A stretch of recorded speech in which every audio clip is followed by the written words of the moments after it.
Hello, Daddy. What's up? Nothing. How you feel after all the Memorial Day partying? It's another day.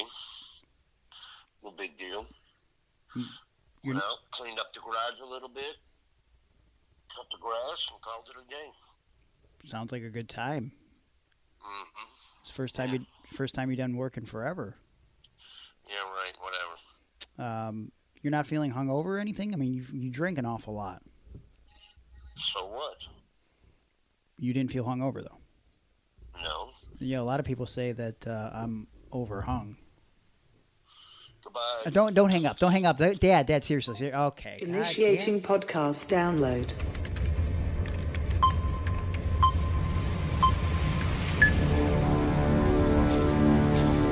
Prepare yourself.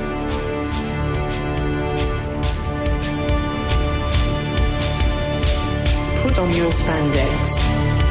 Lace up your boots. Wrap your wrists. Hide your razor blade. Head to gorilla position.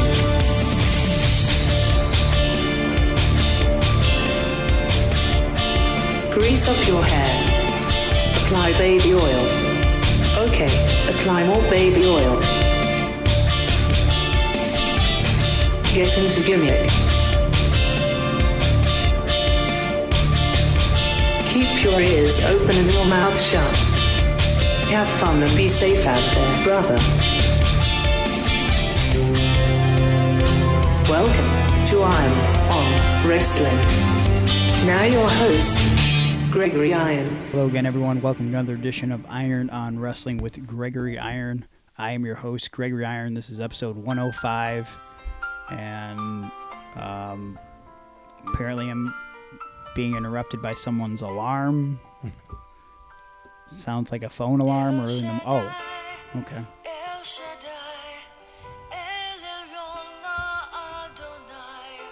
What the fuck? Age to age, you're still the same by the power of the name El Shaddai, El Shaddai, Elham Kana Adonai. Oh, what's happening right now? Well, this is the fade out. That's what's happening right now. Pardon the interruption. Mm-hmm. Ladies and gentlemen, the host, Aaron McGuire, Aaron Bauer, Fresh Aronson, Aaron the officer. What else did I have? Tell me something. The commish. The commish. Yes. You should remember it's the tattooed on atomic your blonde. body. The big one. Oh, He used boy. to call me the big one. Yeah, overhung. Between you and your dad. Oh boy. Yep. So I missed you. No, you didn't. Yeah. You're thankful that you're not officially fired from this show, you What? son of a bitch. For what? After your stupid What? tweet. Shut the fuck up. After your stupid tweet last week. Yeah. What about it? Oh, go ahead. Tell People have compared you to Macaulay Culkin for years, and I brought it to frustration. Yeah, but you picked the worst picture of Macaulay Culkin you could find. Yeah, it looks exactly the same as you. You picked the one from like his crackhead methed out phase. I'm sorry. Did that touch you in the wrong way? Yeah, kind of did. Oh. I feel like I don't look like a cracked out, methed up Macaulay Culkin. Yeah, but you definitely don't look like Gregory Iron of 2006 or whenever that picture That was 2011, Chikara. Okay. 2011? Yeah, 10 years ago. That picture was taken on the day that I was on Fox News. Fox and Friends in New York City. Wow. My hair was perfect. Yeah. Highlights were on fleek, as the kids say. Wow. They did my That hair. was definitely a time. I also had makeup on in that photo, by the way. Really? Because I left my makeup on from Fox News. So. Yeah, I would have too. Okay, well. It's Fox News. Yeah. You know, I never got my makeup did You before. and Trump, Fox News.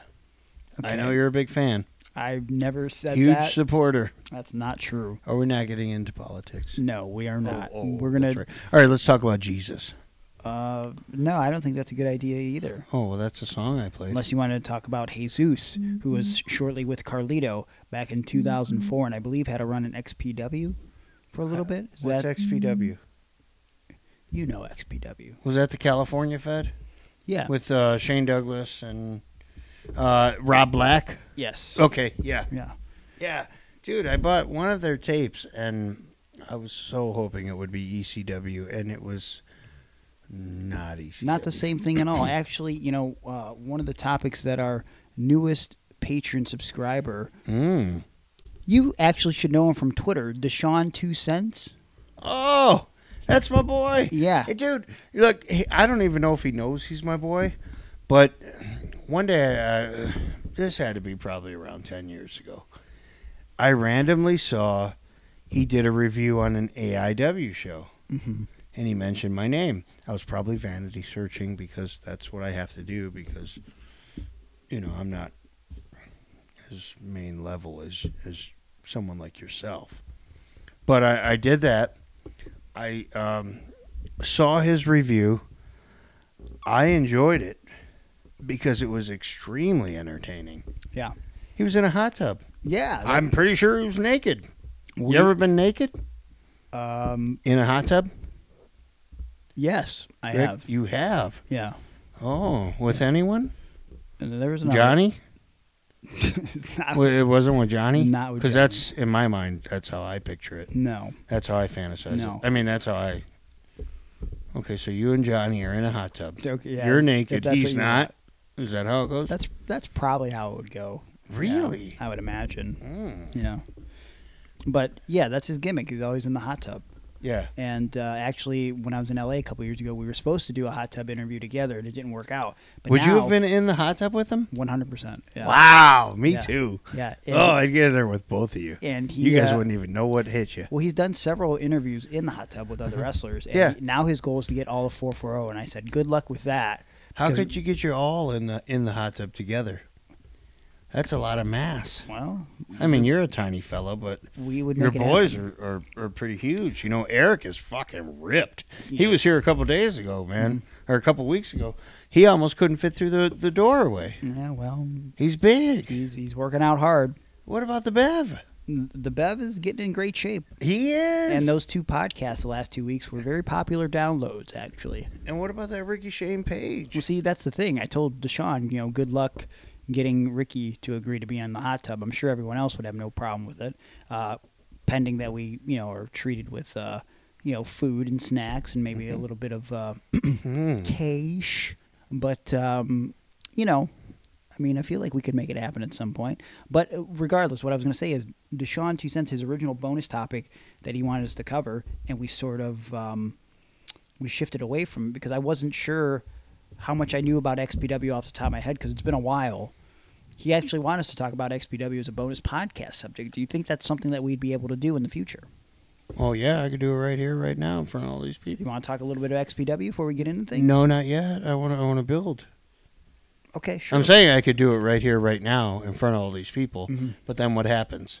There's a commissioner or somebody that comes out and says, no, we're going to have that match next week. Okay. Live on. So, Gotcha. Makes yeah, sense. I could talk about it right now. Okay. But we got to build. All right. Well, let's build a little So, bit. have you ever watched WWE? A couple times. Okay, well, that's how it works there. Okay. So, I'd like it to work that way here Okay. on our podcast. All right. Well, maybe we'll talk about XPW later, but today on the show, it's a Q&A episode. We haven't done this in a while. Oh, my gosh. It's a... Virus and Unknown? No.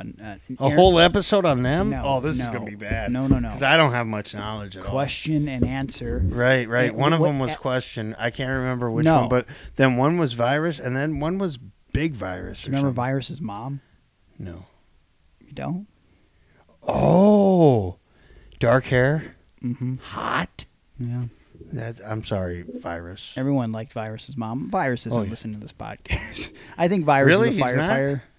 I think he's... What's he doing these days? I just said I think he's a firefighter. I'm pretty sure he's way out of the business. Wow. Okay. Hopefully alive, too. I mean, fighting fires is a scary situation. Yeah. So, I fought a fire once. did you? Yeah. I was grilling out back with my kids, and I had put chicken wings on the grill, and the fat from the chicken wings is too much for the grill to actually handle, a propane grill. So it explodes into what some may perceive as a major fire. Mm-hmm. And the grill of mine, I don't know if it was too close to the house, but it was close enough to the house that the flames, the giant flames that were coming out of my grill, had caught onto my house. So the back of my house is all burnt up. As it was burning, and I told the kids, go inside for a minute, sit in the living room, watch TV. And then I went and grabbed baking powder and put it all over the house and the grill. And I saved the day. So while the house was beginning to set on fire, you Yeah. told the kids to go in the house. Well, yeah, that was the safest place because it was the back of the house. So I told them to go in the house to the living room to watch TV, which would be towards the front of the house. What if the fire would have spread? It wouldn't have. Baking powder, baby. You ever heard of it?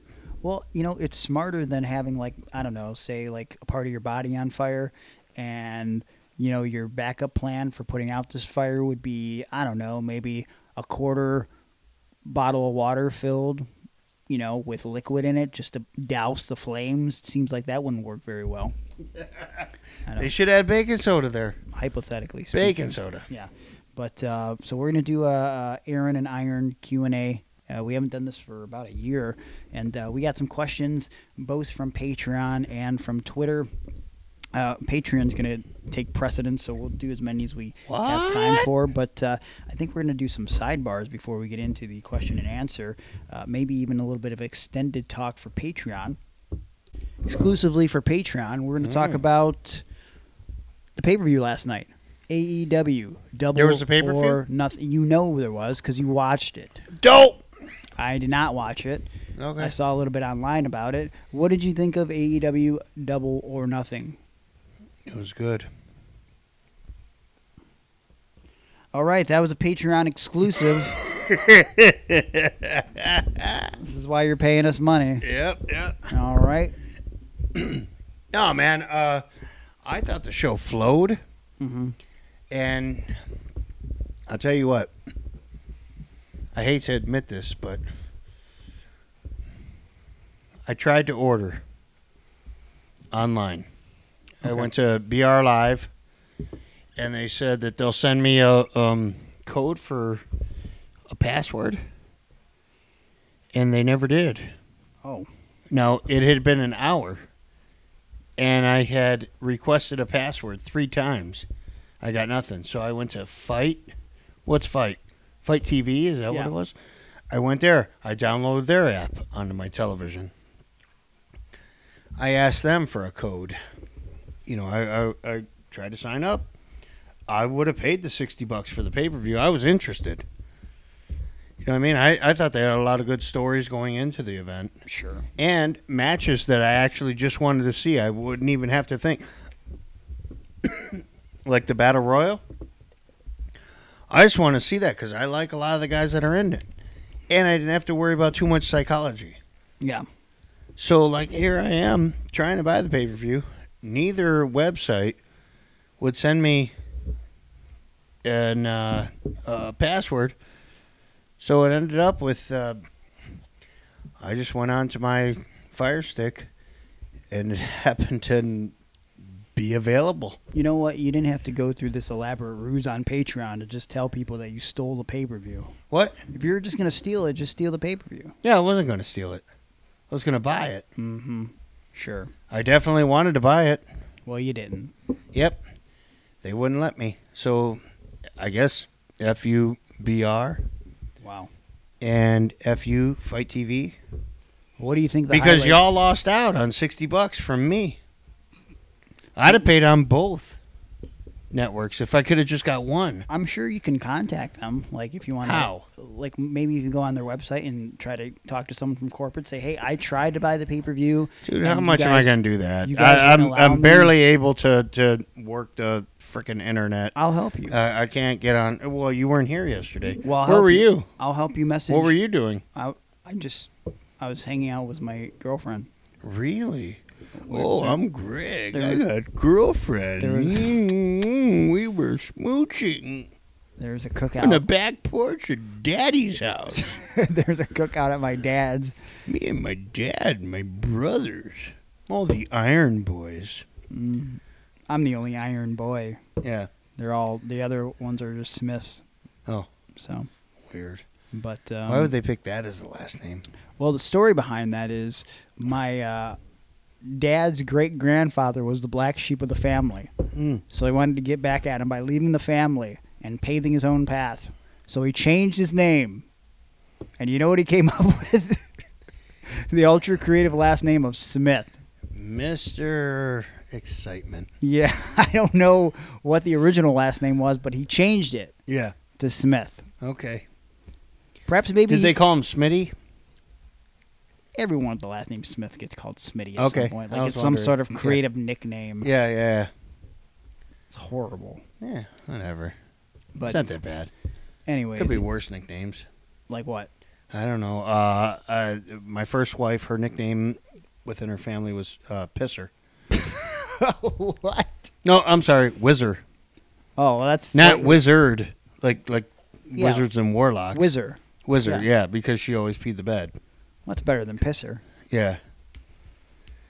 Okay. Wow. Well, So, but is it better than Smith or Smitty? hmm, Smitty. Come on. it's better than Smitty's little, a good name. It's better than Little Gas. That was your nickname. Yeah, it's not a good nickname. You know, my dad had presented me 3 nicknames when I was, I want to say 8 or 9 years old. Wait, he came with you with a pitch for 3 yeah, nicknames? Yeah, 3 nicknames because he said, you know, eventually you're going to play baseball and, you know, everybody has nicknames. And so here I have a couple for you. I think he had 3. One was Spoons because everybody said, hey, there's the guy from Silver Spoons. You thought you looked like Ricky Schroeder? Rick Schroeder, yeah. Everybody thought I looked like Rick Schroeder when I was a child. Just like people had thought you looked like Macaulay Culkin, Yeah, not the which is a crackhead picture version. that I put out recently. Not the same Yeah. photo type, but okay. Yeah, and then Scat, I think, was one of the names because I used to always run real fast, and then it was like Scat. And then there was a third nickname, which I don't remember now. I think it was Sweetness. No. Which one did you pick? I can't remember what their last nickname was, but I definitely picked Spoons. Okay. And then I changed it to Scat because I thought that made me sound faster. And I Okay. was going to play baseball and blah, blah, blah. Wow. And none of those... Sonny. That was the third name. Because my grandfather's nickname was Sonny. And his father's nickname was Sonny. So my dad was like, yeah, we call you Sonny. I just did not like that name. However, when it was applied to a female in the WWF, Yeah. that name changed to me. Like, I was just hoping all that in. someone thought that you looked like Tammy Lynn Cinch. Do you think I look like her? No. Do you Well, think I look maybe like her now. then? Maybe now. You Fuck guys look you, you similar. fucking fuck. What? All right. Hey, speaking of Meltzer, did you get when you got the vaccination, which one did you get? Did you get the Pfizer or the I Meltzer? already made this joke. Just you on the phone, though. I got the Pfizer. Me too. Okay. Aw. Wow. Well, that was the That's Patreon, That right? was the Patreon stuff that we did there. We talked about AEW. We talked about Lex Luger and his historically bad booking for a second there. We sort of went off on tangents about a lot of stuff, but that's what we do. Patreon.com/Iron and Wrestling. We talked for, I want to say at least a half hour, but it might have been longer than that. So if Dude, you want, it was like 3 hours. So if you want the extended version of this episode and just to hear our ramblings, go to Patreon. Sign up for as little as $3. You get a follow back from us on social media, and you get a buttload of bonus content. I'm talking over 100 bonus episodes, as well as extended and early editions of the podcast. Chances are you got this on Tuesday instead of Wednesday if you're on Patreon. Plus, if you get higher and higher in the tiers, you get to be involved in Zoom calls. You get to be involved with bonus podcast subject picking, which we do a lot of those. We send stuff in the mail every other month. We're going to be sending stuff out for June for Patreon subscribers, $20 and up. You can also be involved in the podcast with Zoom calls, and, of course, you can be in studio if you pay the right amount of money. You do that on patreon.com/Iron on Wrestling. That's the way to go. Pardon interruption. Yeah, go ahead. I'd like to make a little announcement here. Sure.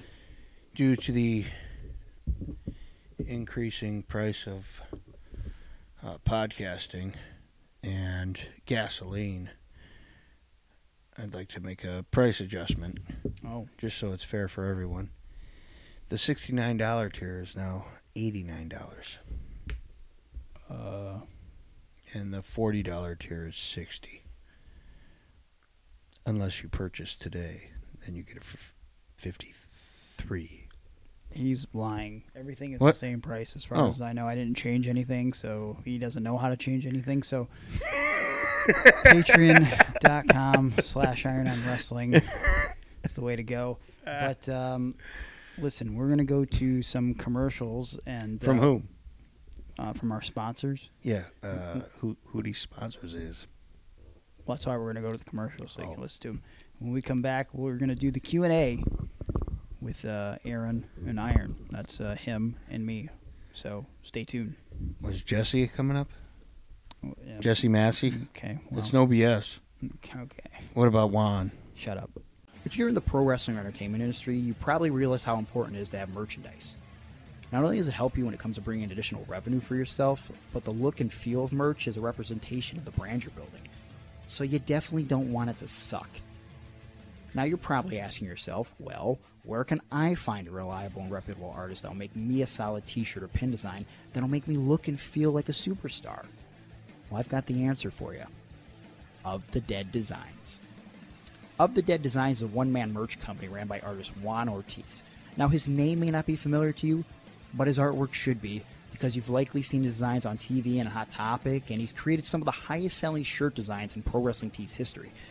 Of the Dead Designs has created artwork for the biggest names in WWE, AEW, ROH, Impact, New Japan Pro Wrestling, and beyond.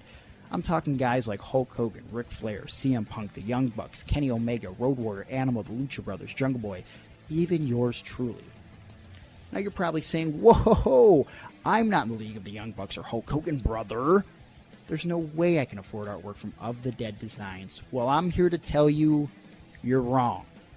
Because Of the Dead Designs is affordable. Juan isn't just looking to create art for the superstars of today. He wants to make it for the superstars of tomorrow as well. And look, Of the Dead Designs doesn't just do artwork for wrestlers. He'll create merch for your band, your podcast, your dance troupe, your kids' pee-wee football team, your daughter's school bake sale. Heck, got a girl that you're afraid to talk to, but you stalk on Instagram and like all of her photos at around 2 or 3 a.m. and you've been hoping that you get the hint like, hey, I really like you, but she has yet to slide in your DMs, and now you think, well, I got to take it to the next level, so you get Of the Dead Designs to use a photo of her ex-boyfriend as a reference to create artwork, but you replace the ex's face with your face and then present this custom artwork to the chick with hopes that she'll kiss you directly on the lips. Of the Dead Designs will do that for you. With over 14 years of experience and a portfolio of clients that speaks for itself, Of the Dead Designs will make your artwork at a reasonable price. And hey, if you mention this ad, you'll save $10 on your first design. Of the Dead Designs still has spots open for 2020, so you gotta act fast.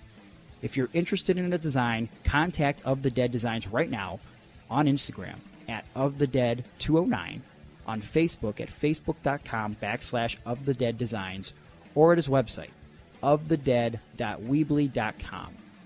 Of the Dead Designs, bringing artwork to life.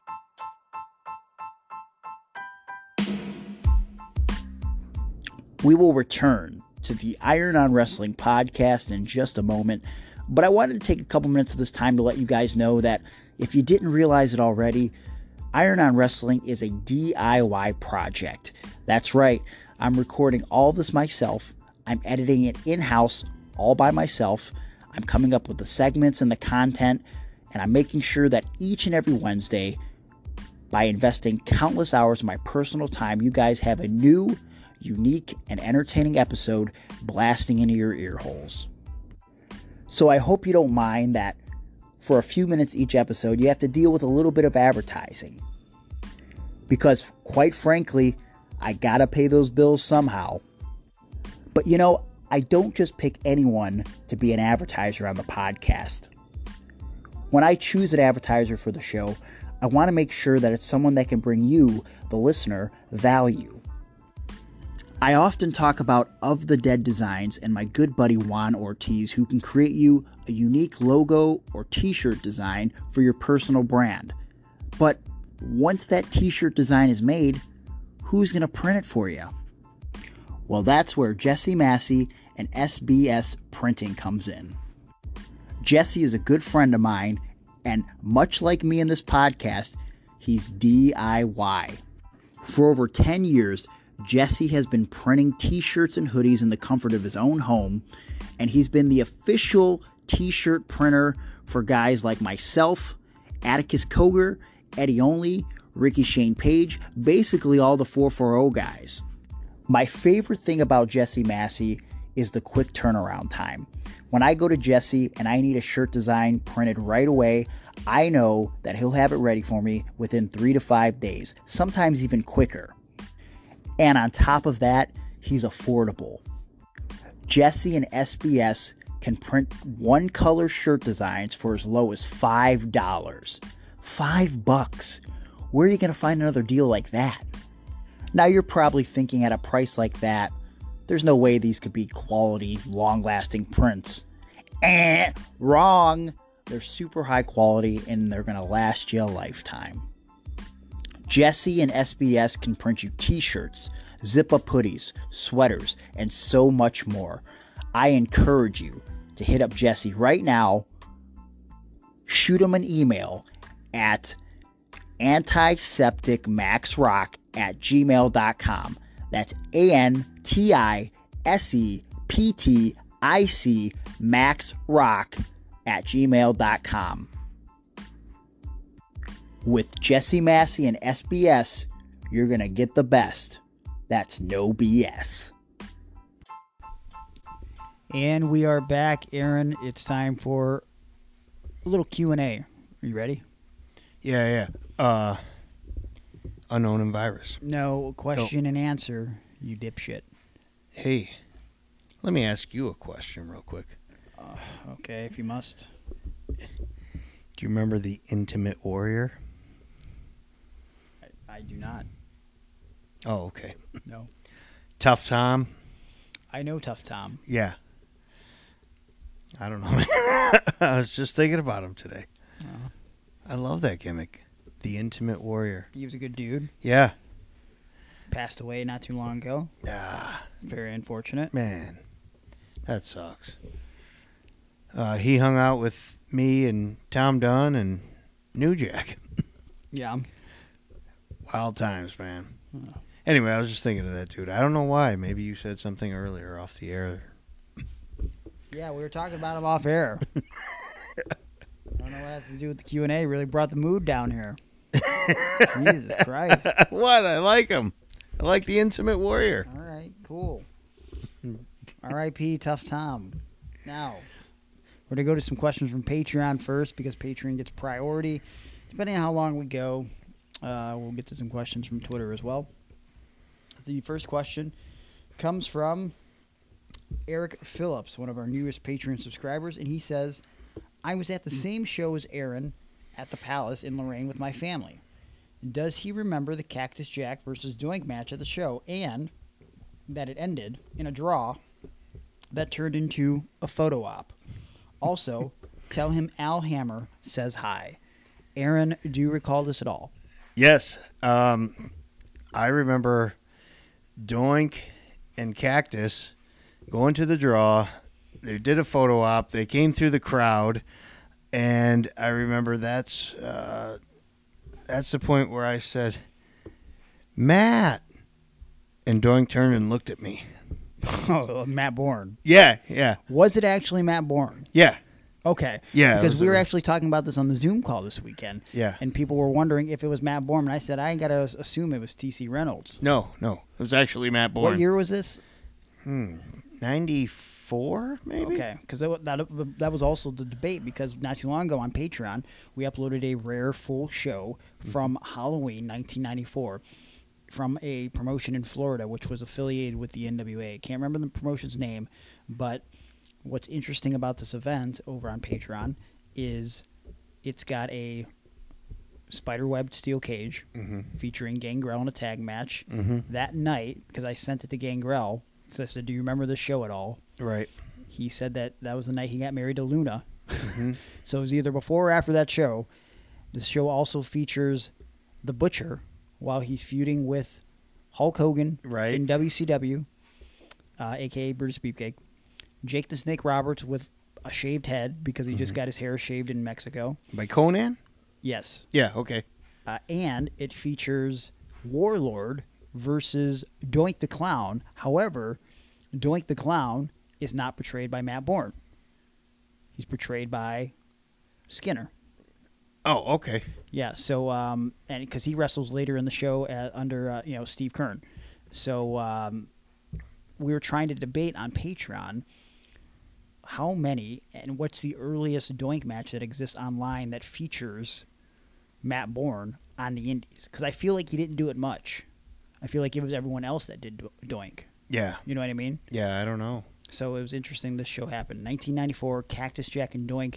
And the way Eric lays it out on Patreon when we were talking in the Zoom is that basically the match just stops. They're having this big grudge match. They're fighting in the crowd, and they just go into a photo op with Polaroids. Yeah, maybe it was called Double Count Out, and then they started doing the photo ops. I'm not exactly sure. Which is weird. Yeah. So he says somewhere his sister has a picture with herself, Doink, and Cactus Jack for no reason. I'm sure. So ridiculous. Yeah. It didn't need to make sense. I mean, you would want it to, but nothing needed to make sense because people were so hyped that Doink was there. And Cactus. In the words of Walt the promoter, does everything have to make sense, guys? Right. Yeah, probably should. But well, I told you that was the time I met Cactus, and I asked him for advice on how to get into the business, and he said, "Here's my advice: don't." Oh yeah. Yeah. Wow.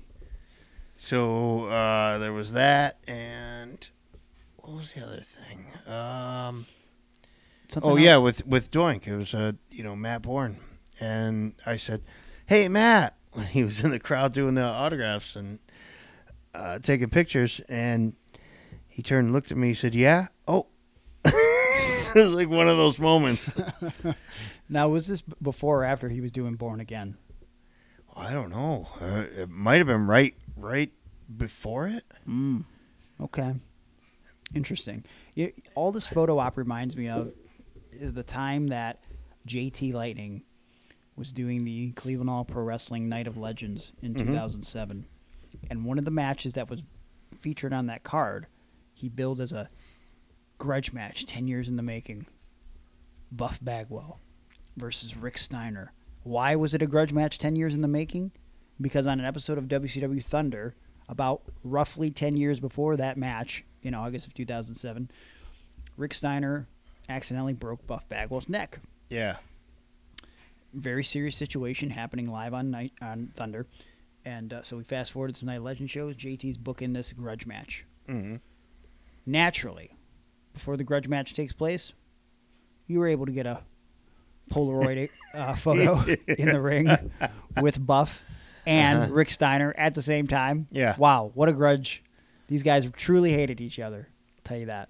I'd like to go see that match. Wonder how it turned out. I don't remember that day very well. No. It's almost like I had a concussion with brain bleeding or something. Well, yeah, it's been said. Crazy. But yeah, well, thank you for the question, Eric. We appreciate that. Eric? Any other memories from that show at the Palace that come to mind? Anything Nope. fun, traumatizing? Nope. Nothing like that? By the way, thanks to 20 by 20 Pod that sent us that picture because of you, Pete, and the guys at 20 by 20 Pod. Aaron is only back on the show because he's no longer receiving financial gain in the podcast. He only gets paid in Luke Bushwhacker Hasbro figures now because there's such a high quantity of them out there. This is all he's getting paid in, so he can do with that what he might. But thanks for your question, Eric. The next question, Greg and Aaron.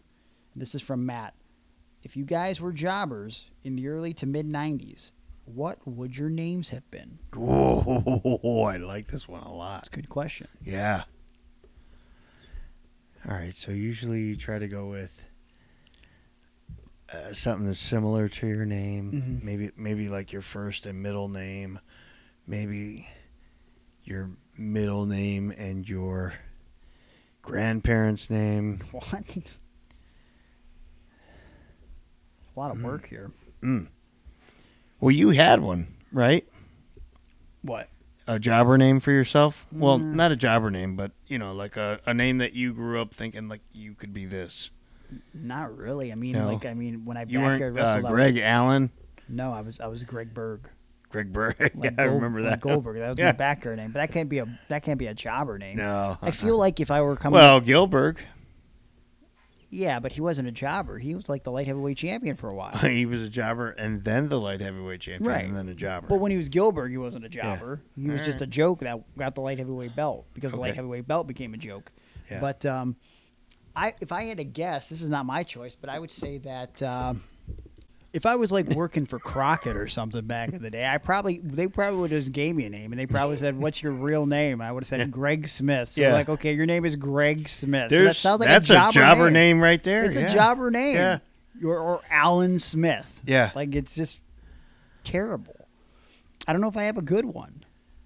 Yeah, I don't know. I mean, like when I was thinking, like, okay, most guys do their first and middle name. I would be Aaron Henry, which maybe then my gimmick would be a Mr. Home Run. Okay. Because Henry Aaron was the home run king. Yeah.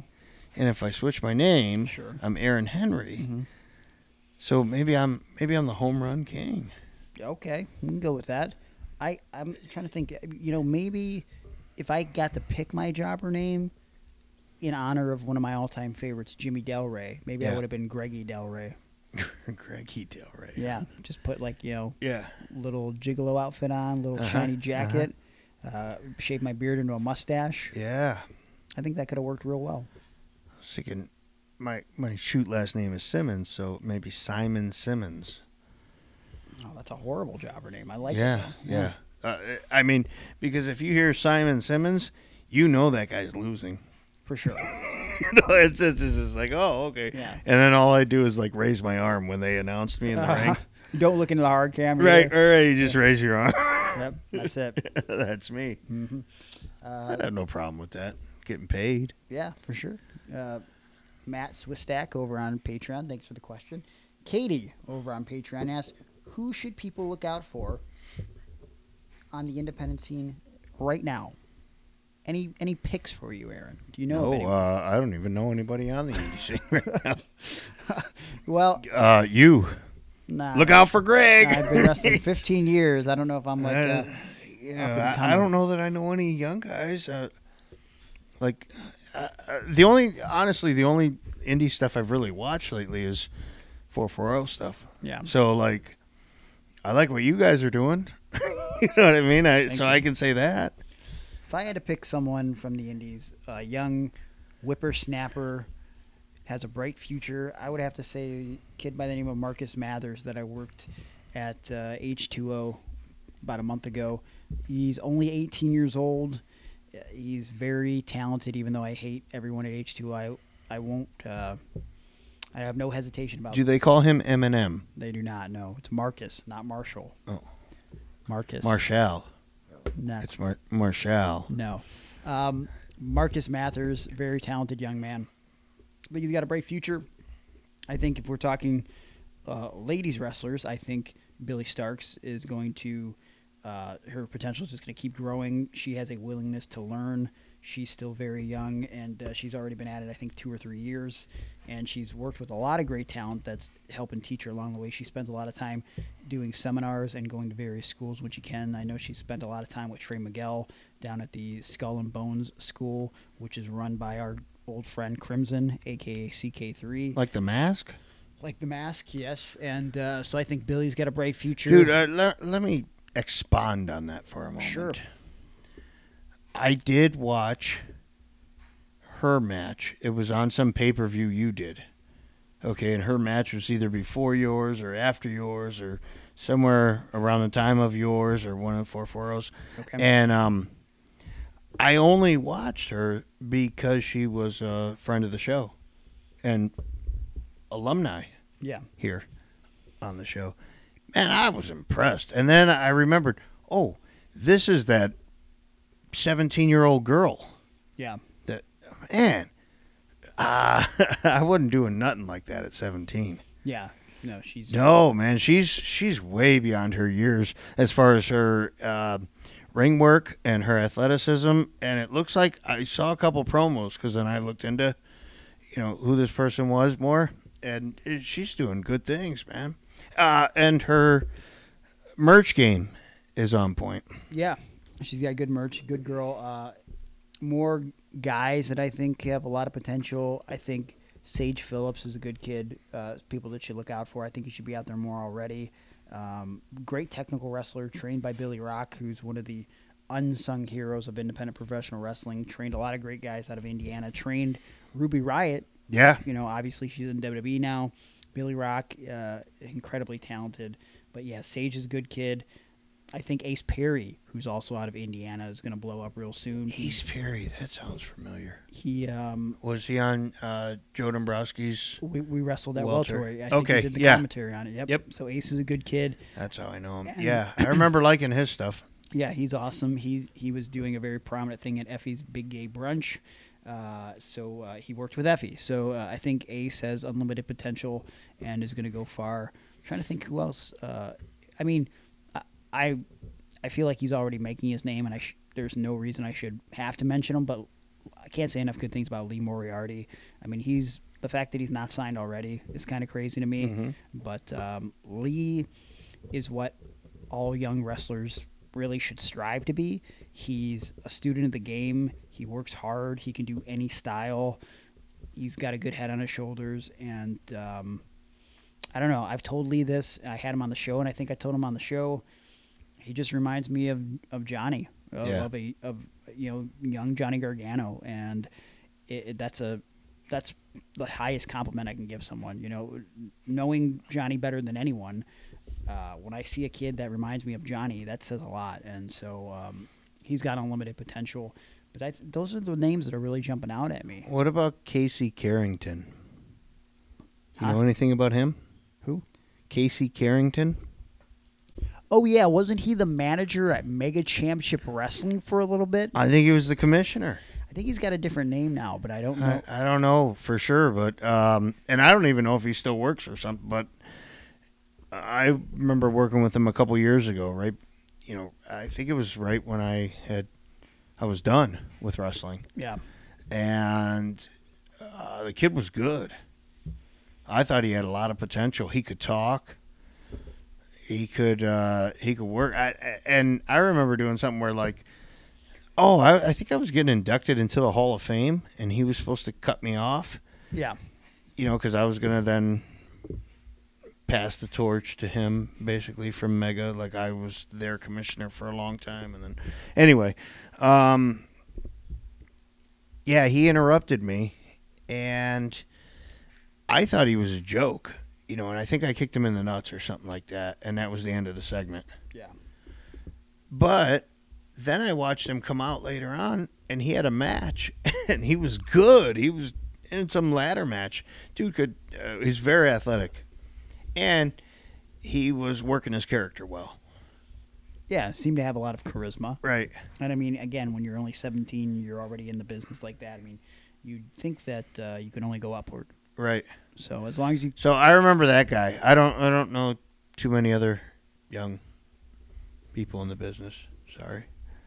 Well, it's okay. You don't follow the product that much. But I'm trying to think of anyone else that jumps to the mind. If I think of someone... Traxler. Traxler is... Darren the Dish Davenport, Captain... He's been around a long Captain time. Davenport. About 20 years at least. 30. Yeah, probably longer. He's not a young upstart. But those are the ones that jump to mind. He's 57 years old. I don't think he's 57. But Katie has one more question.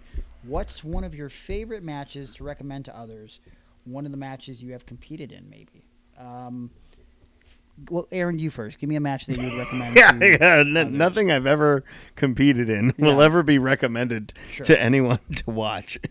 Well, like, Katie, we've talked with her on Patreon. She's been, we love Katie on Patreon. She's very open and vulnerable, and I don't know. What? We love that. Okay. Why are you saying what? I don't know what that means. Well, I don't. She's open and vulnerable. I don't to what? Like, I don't want to share her story, but she's shared it with the community on Patreon. I don't know if she feels comfortable with us talking about it on the podcast in front of everybody. Okay, but she's just I'll like have to figure it out, I guess. Well, we'll talk about it off air. But yeah, Katie, one of her dreams is she wants to be a pro wrestler. So I guess let's think in terms of like someone who's aspiring to be a pro wrestler. If there was a match to recommend to Katie to study, what would you tell her? Now, she's been watching a lot of deathmatch wrestling, so maybe we can give her something from another perspective. Right. Give me a second here. Sure. Dino Bravo. Okay. Versus no. Seriously. Dino Bravo, maybe versus anybody. Study that match. Watch how it isn't entertaining. Okay. And then, if you want to wrestle, do the opposite. All right. Now give her an actual recommendation. That's my actual. You can't learn anything by watching something good. I mean, you can, but really, what you learn from is the mistakes. But if I'm going to give her a match that I recommend for her to watch that I thought was good, I'd like to give her Shawn Michaels and Ric Flair from WrestleMania, the retirement match. Okay.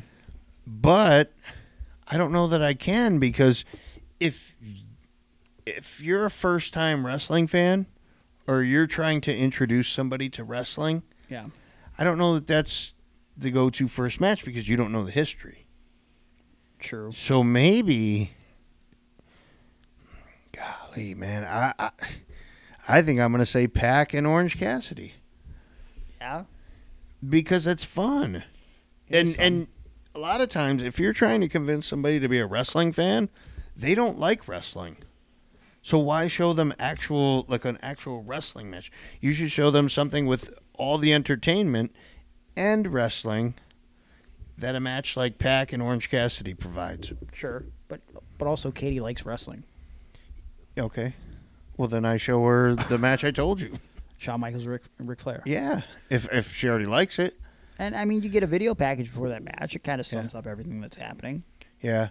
I just don't think you can be as emotionally invested in it if you're just watching a 2-minute video package. Maybe. But I don't know. But because I've seen those guys' careers. Yeah. And I knew what, was at stake. I'm going to give you a hidden gem, Katie, that I feel like if you're thinking of terms of like you're becoming a wrestler, you want to see the bare basics, and you really want to see someone carry a novice through the basics, something that just kind of hit the internet and WWE Network about a year ago, Bret Hart versus Tom Mcgee, because it's very basic-ish. You'll see basic wrestling spots, and I think Bret Hart was always a great ring general.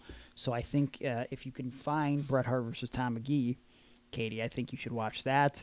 Anything with Bret Hart, really, I feel like you can learn a wide variety of styles. I think Shawn Michaels is a great cinematic storytelling, but if you're looking for wrestling basics, I don't know. I mean, you can't go wrong with Shawn either, but I mean, Bret's a different type of technical wrestler that I feel like, I don't know, I feel like you could just learn something from watching a basic Bret Hart match. So that's what I'm going to say. Tom Mcgee and Bret Hart, and any really basic Bret Hart match is going to be good to watch. Selling, especially, like, as a kid, I didn't understand what selling was. I knew wrestlers got hurt, but I feel like stuff Bret did so regularly I picked up on, and I didn't understand that I was picking up on it, like how Bret would always sell the knee in a match. Mm-hmm. I would always hobble around the house. Yeah, me too. But I would, in my head, because I'm Bret Hart, and he always hurts his knee. I'm like, why does Bret's got a real bad knee? He's always hurting that thing. So I would just like limp around the house like I'm Bret Hart. Like It's just, I don't know. It's just little subtleties that I think you could pick up watching Bret Hart matches. So that's my go-to, Katie. I hope that helps you. So now we're gonna go to a question from our good buddy over on Patreon, Uncle Bobby. Uncle Bobby says, given how wrestling has evolved over the past 40 years, what do you guys think could be the next big evolutionary or revolutionary step for pro wrestling, Aaron? I liked, you know what, Piper and Adrian Adonis WrestleMania 3. I'd probably put that one up too. Okay. Well, we've moved on from that question. Oh, okay. Okay. What's this one? Uncle Bobby said, "You actual moron. Over the past 40 years, wrestling has evolved." Yeah. What do you guys think could be the next big evolutionary or revolutionary step for pro wrestling?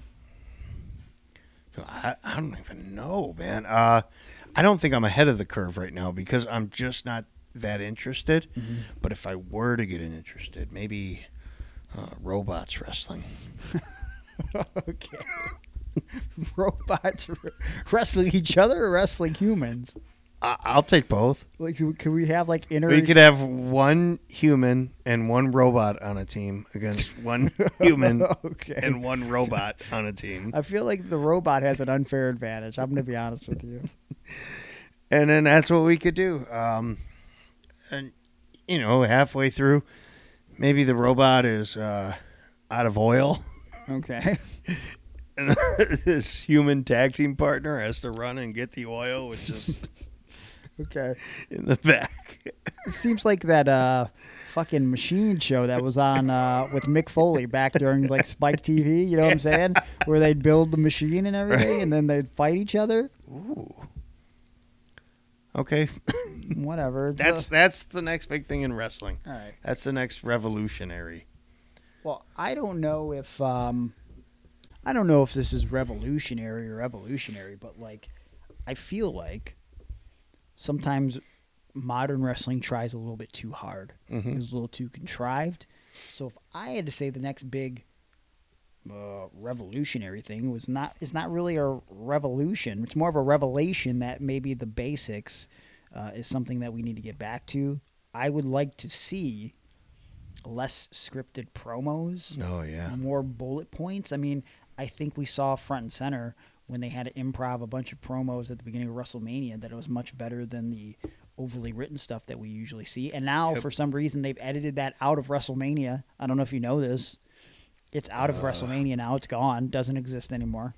So, yeah, I mean, I would just like to see more wrestlers be themselves, have the opportunity to be themselves, because I feel like, listen, when wrestling became the most revolutionary, guys could take their own emotions and their own feelings, and they could parlay them into something that people could find tangibles in and relate to.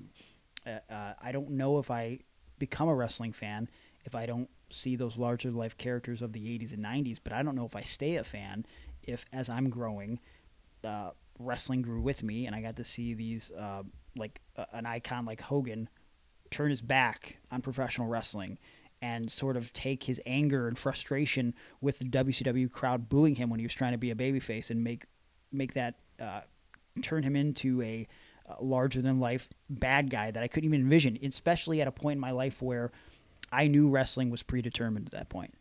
Yet I still sat there, and I've said this story before, and I'll say it again. I've sat at this kid's house that I just met that day, and he invited me over to watch Bash at the Beach in 1996.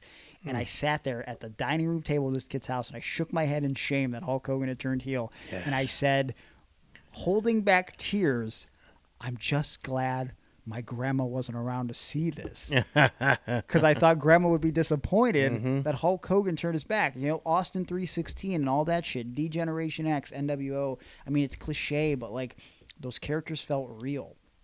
And the things that occurred, like to set up the NWO and stuff, it felt real and different. And I feel like you can predict so much right now in the current product.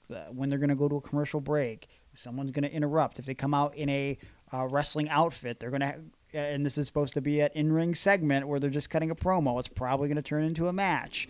And some of the characters are going to say stuff that no normal human being would ever, under any circumstances, say.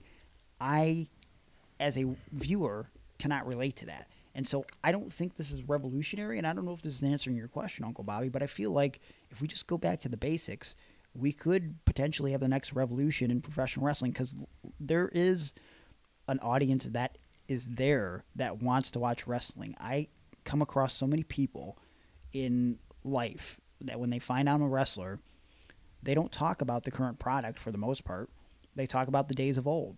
There was something in the last 20 to 30 years of professional wrestling that these people latched onto that I don't know if they're latching on in the last 10 years. Right. I think the last revolution that we had that really brought new fans in, I find the generation before me that wrestle, they were sucked in by the CM Punk promo, which in a lot of ways was like the Stone Cold promo before that. You know what I'm saying? And like, again, there was nothing out of the ordinary in those promos other than those guys were being real and they were being themselves, and people got invested in that. And that's what wrestling is. It's creating emotional investment. So I don't think it's a revolutionary thing. I just think that we need to do basic stuff so that way we can bring in new fans to a product that, I don't know, like I hope once the crowds come back to full capacity everywhere, I'm hoping that there's going to be renewed interest, but I'm curious to see, now that they've announced that WWE is going back on tour starting in July, I'm curious to see how quickly these events sell out. Because in theory, you think people have been stuck in the house for the last year and a half. They're going to want to get out of the house and go watch these shows. But have they been following the product the last year and a half in the Thunderdome? Has that kept their interest? That's my concern. Are these shows going to sell out? I don't know. So maybe something has to change, but only time will tell. Aaron, any thoughts to any of that? No. Okay, thank you. I appreciate that. Well, Uncle Bobby, I hope that answered your question there. And now we're going to go to a question from Patreon member Josh Excellence. He asks, who are your top 5 favorite wrestlers ever? Also, to make sure you both don't have identical lists, Rod Destiny and any members of Wally's Elite are disqualified from consideration. Son of a bitch. Okay. Well, that's unfortunate. So that leaves out Rod. That leaves out Naj the Wild Samoan, The Savage, Kid Cupid. Who else did he fucking book? Pleatherman was a Bullfrog. guy. British Bullfrog, Davey Boy McGuinness, Corey LeBron James. I don't even know if we've ever talked about Corey LeBron James, have we? Yeah, prison show. Okay, yeah. So Corey LeBron James was a character that Wally created because he thought his name was Corey James, but what if we make him Corey LeBron James? Because LeBron James just went to Florida and he gave a Miami Heat jersey. So that was his big revelation for a great gimmick idea. What the fuck? I mean, it got heat. At one of the resolutions, I remember telling Eric Ryan, we were driving together, and I said, hey, you know what would be sweet? If you came out to, if the ring announcer announced you as having taken his talents to Miami, because that's what LeBron said, I'm taking my talents to Miami. Yeah, South Beach. Oh, yeah, that's what it was, to South Beach. Yep. So I told Eric to say that, to have the ring announcer say that, and I thought it got pretty good heat. Yeah, without a doubt. But then we got the LeBron James ripoff guy. Yep, we sure did. That's funny, though. And randomly, Wally, because they helped set up the ring, he booked in a dark match on Resolution 2 for no reason. Jim Neihard had to work twice. And it was... Who? Jim Neihard. No. It's not even his name. What? Why do you keep doing What this? do you want me to say? Neidhart. Yeah, Neihard. And Neihard is not... That's not even a word or a name. Jim Neihard had to wrestle... The Anvil? In a handicap match against... Again, I don't know his name. Johnny and I dubbed him Pleatherman because he was a guy in a black wife beater and pleather pants. Yeah. And Corey LeBron James in a handicap match. For no reason. Yeah. Before the show. Yeah. What? Also, I think those guys might have paid like $300 each to wrestle the Anvil. Oh, that's good. Not sure. Yeah. So we might have actually had money marks that had money for once. But yeah, that was dumb. But that's not the question. The question in hand: top 5 favorite wrestlers ever. Who are you gonna pick, Aaron? That's tough on the fly. Well, my first one was Hulk Hogan, so I got to have him. Wait, so I can't pick the same guys? I don't know. He said make sure you both don't have identical lists. To make sure we don't have identical lists, he took off Rod Destiny and the Elite. Yeah. Okay. But that means I can't pick Hulk Hogan? I think it's okay. Okay, go ahead. Okay. Brutus Beefcake. What? Yeah. I love that, too, when I was a kid. Okay, but now as an adult. No, it has to be now? It says ever. Yeah. Jesus, okay. Hogan, Beefcake. Shawn Michaels. Okay. Oh, gosh. I don't know. You pick a few. All right, well, I'm going to say Hogan. Uh-huh. I'm going to say Shawn Michaels. I'm going to say Jericho. Okay. I'm going to say Austin. And I'm going to say it's rough because I have one more. And, like, who do I pick, right? Mm-hmm. Fuck. Like, do I pick someone that influenced my wrestling style? Like, Shawn did so much. Jericho did so much. Hogan was my childhood hero. Austin was, like, my teenage hero. I mean, I guess. Boy, I might go. In terms of wrestling, might go Kurt Angle. Might go Kurt Angle. Plus, you know, we think about early 2000s Kurt Angle, both the Wrestling Machine and when he did the funny stuff. Yeah. Just there's so much stuff from Angle from 99 to 2002 where I just crack up.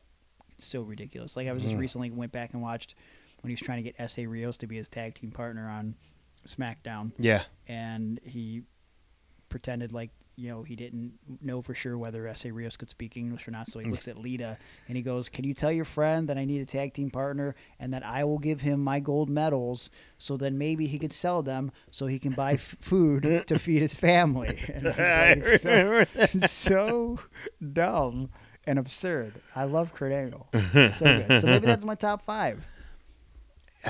Maybe Foley, Sabu, Okay. Taz. Okay, I think you're at like 6 now. That's all right. I don't think it is. No? You said 5. Well, whatever.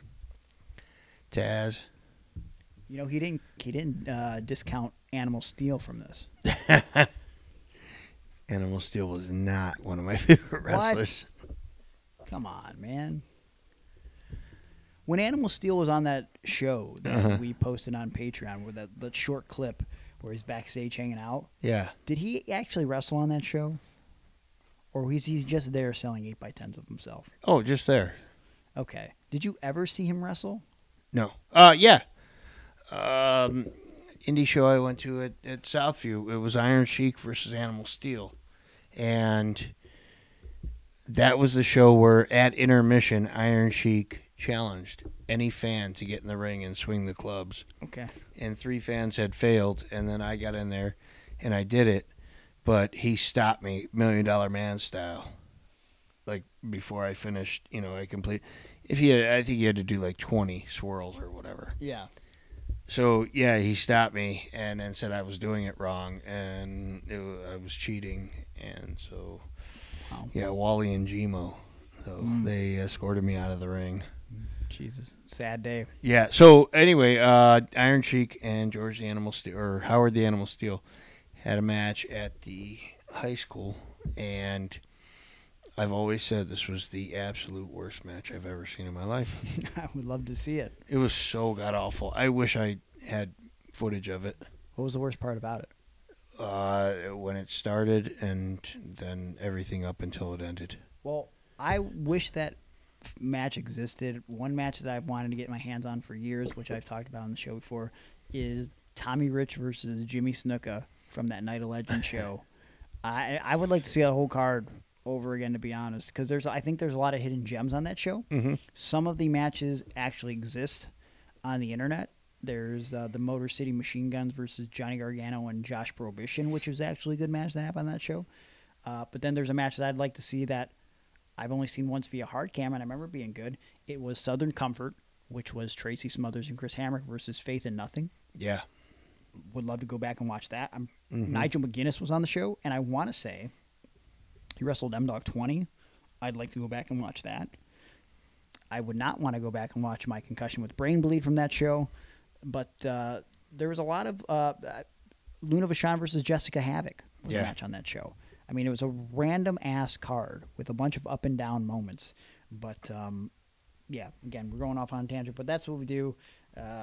Thank you for the question, and we're gonna go on to the next one.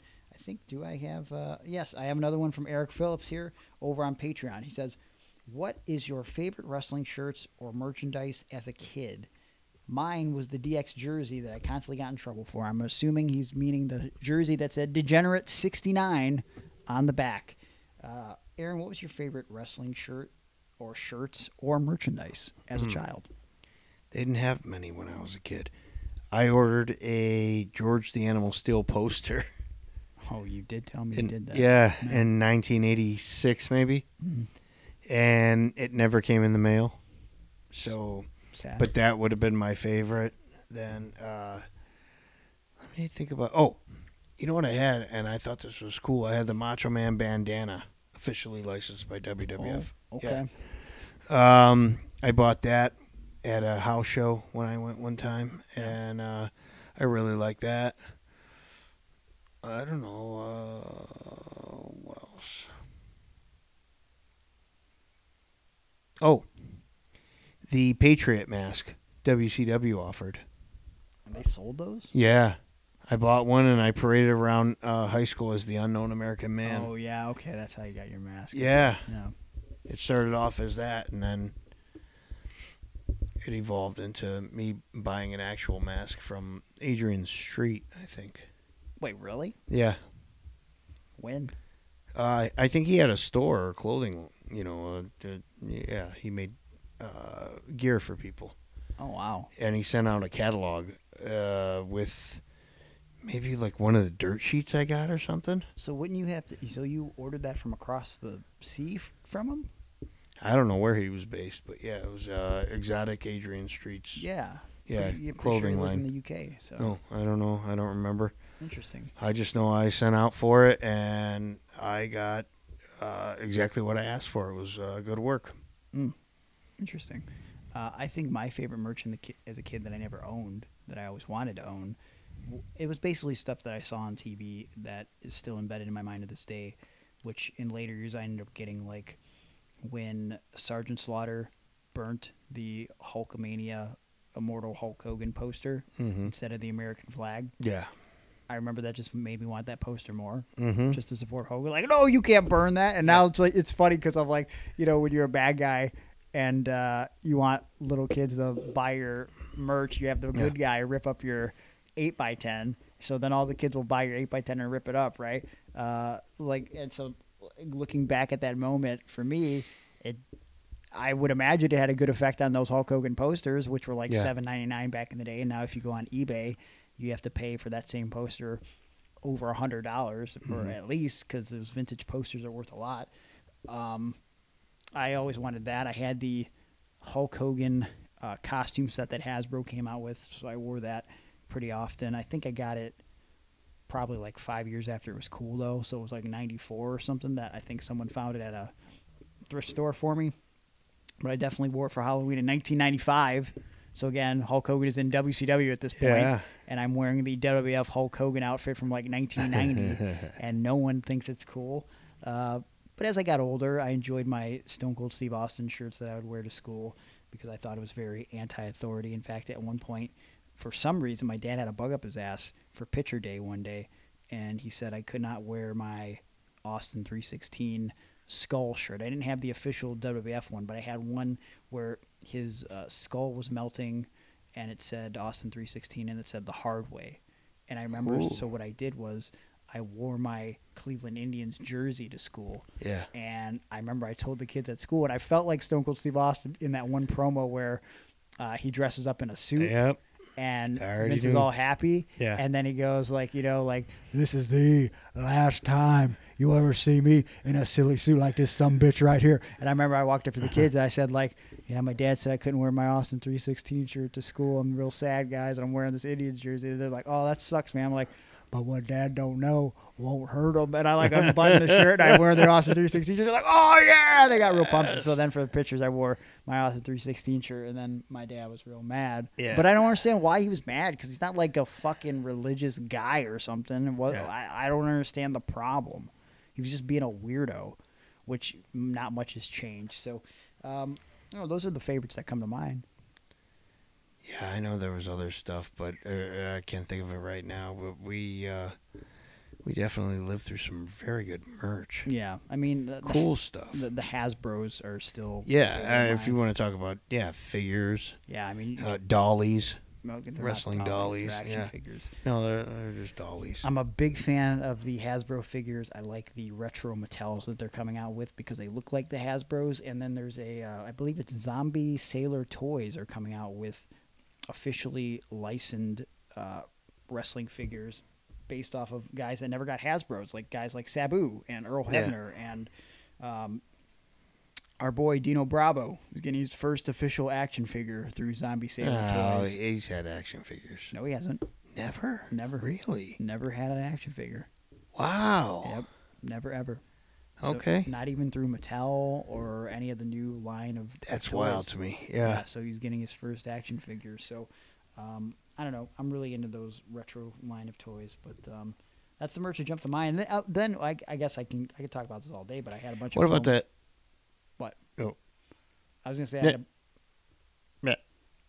Son of a bitch! I had a bunch of foam fingers because I always wanted those as a kid. Mm-hmm. So I went through a phase where I bought a lot of that, and the only ones I have left now are my Hulk Hogan foams because I basically have a shrine to Hulk Hogan in my house. Yeah. But I had like rare ones that I found good deals on, like Shawn Michaels foam finger, and I had an original Austin 316 foam finger that I got at the first SmackDown to ever come to Cleveland in 2000, and I had a Roddy Piper foam finger that I got for really cheap, like from like 85. So very rare, kind of beat up, but it was a good deal. And I believe I had an Undertaker or a Bret Hart one as well. But I had quite a few Macho Man foam finger, and I sold them to Patreon subscriber Ryan Egan. He now owns all my foams. Wow. Yep. So it was a sad day, but I parted with them. And so those are some of the favorites that come to mind. Mm-hmm. But Eric, thank you for your other question. Who else do we got here on Patreon asking these great Q&A questions? Let's go to Lindsay. Good old Hitman Lindsay. Hart sunglasses. Those were good. Oh yeah, my brother did have. My brother had those, and he wasn't even a wrestling fan. Yeah. We went to our first live event. He got the Bret Hart glasses and the Razor Ramon necklace, and I was pissed off. Yeah. Because like I wanted those, and I knew he didn't want them. Like I got the foam belt, which I was fine with, but he would never let me wear the Bret Hart sunglasses. And I was like, you don't even like Bret Hart. Yeah. You can't even tell me what his finisher is. Like, so it's just I hated him. It was the pile driver. It's not okay.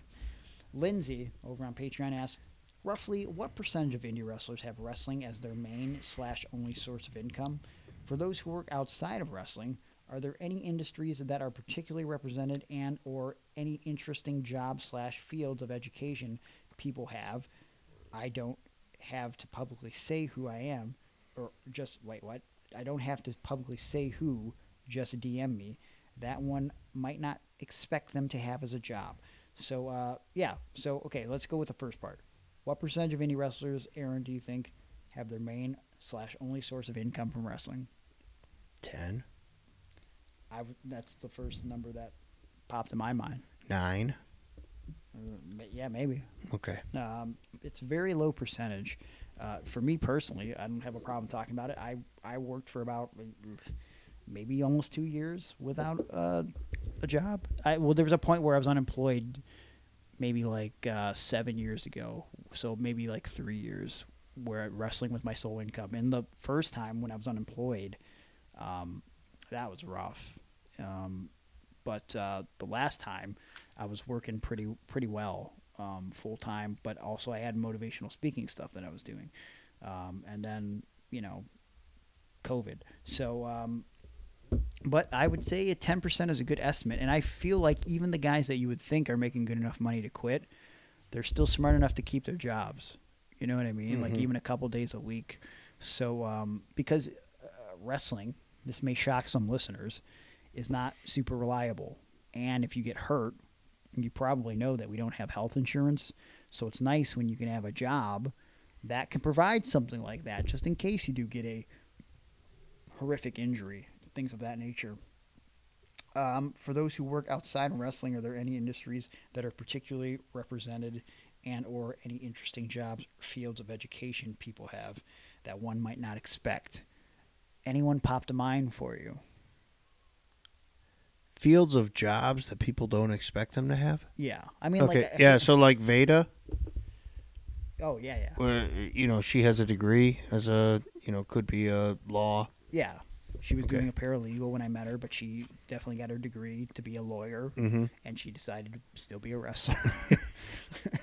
That's Good where her for heart her, is, so, yeah. that's, it is what it is. I mean, I don't know, this probably isn't shocking, but Gargano, he worked at his dad's catering shop during the week. That's what he would do. Johnny is a fantastic cook. I think he's posted about things that he's made on social media before. Really? But, I didn't know any of this. he's a great cook. Yeah. Wow. And Okay. I mean, working in the shop for so Yeah. long, he just picked up stuff from his dad. So I don't know if people would expect that out of Johnny, but Right. he was there, and that's what he did during the week. He never had an actual job, just worked for his dad, never put in an application ever. I mean, if you can get away with doing that, good, but not everybody can do that. Right. I know I didn't. But, yeah, someone with an interesting job. I don't know, Ben Boone was like a substitute teacher for a long time. Yeah. Ben Boone's a smart, highly intelligent man. And now he's like, he sells houses, right? Yeah, he's a realtor now. He's a realtor. So that's pretty cool. What did you say? What do you mean? What is he? Realtor. Realtor. Realtor, yeah. No, Yeah, realtor. realtor, yeah. Realtor. Realtor. What's that mean? Realtor. Oh, okay. I'm allowed to So pronounce realtor. words. What? I didn't say that. Come on. Wow. Messed up. Well, come on. Give me an interesting job that someone might have had. Well, I just did. Besides Ben. I'm the one that brought up Ben. Yeah, but I brought up Veda. Okay, I worked as a drug tester. I mean, yeah, that's cool. And then on the weekends I'd do wrestling events, Yeah. which there were probably so many people doing drugs. That is ironic. So yeah. Say it like I mean, that. I could say that. I'm trying to think of something else. I'm trying to think of like what someone like Ian Rotten is doing for work. I don't You know what I'm saying? Yeah. Because like I love Ian, but he runs every week. Sometimes his shows don't draw the best. Right. He's got to be doing something for actual money. What is his job? I don't know if I want to know what Ian does for a job. Yeah. There's some guys I just don't want to know. Like Nate Matson's a big fan of the show, and I'm not going to say what he does for work because I like Nate. I don't know if he wants me putting it out there, but when I found out what he did, I didn't want to imagine Nate Matson having a job. And then when he told me, I was like, I guess I didn't want to know that. Yeah. Because I just wanted to think Nate Matson was just a wrestler all the time. Right. I don't know. Yeah. It's just weird sometimes. Sure is. World-renowned ring announcer Hank Hudson is a postman. That's a cool job.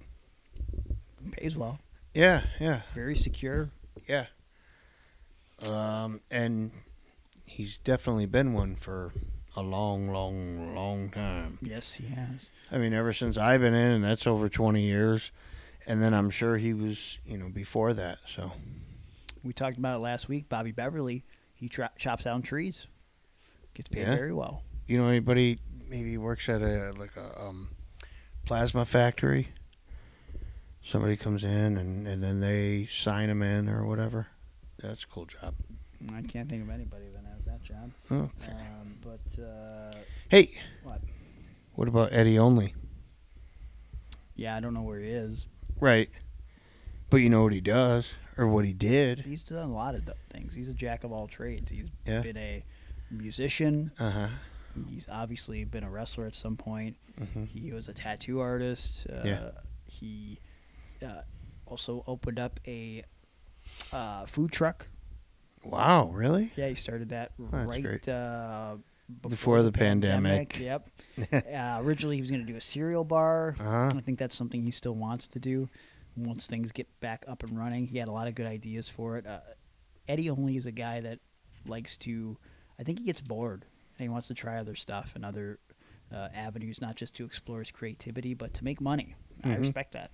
Very talented guy. But those are just a few jobs I can think of. I don't know anything else. I think there's, I'm not going to, again, I don't want to out this person, but there's a very prominent performer in GCW that is actually a school guidance counselor. So, Lindsay, I'll let you guess who that is.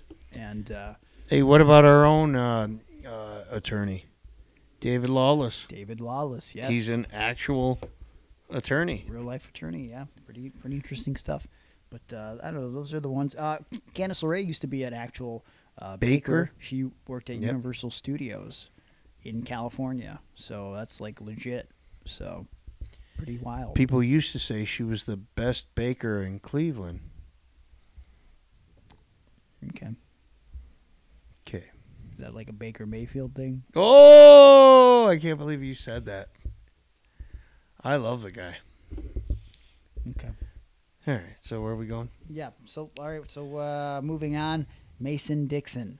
He says, do you feel like AEW is wasting Brian Cage considering he is about 40? With his moveset and body type, he may not have very many years to go. Do you think they will pull the trigger on the machine in time or so Cody be champion before Cage? Yes, I know Cody says he won't challenge for the belt, but we all know he will be champion there one day. So do you think they're utilizing Brian Cage properly, and do you think he'll be the champion before Cody gets the belt? I don't know if they're using him right. He became the FTW champion. I don't know that I've ever seen him win a match. Maybe if I watch our YouTube show, but I don't watch that. Yeah. I don't see him win much at all. And he's got this FTW championship. I don't know if that's a belt that actually gets defended. Right, it's not, but then what are you doing with it? Every once in a while it should be on the line, right?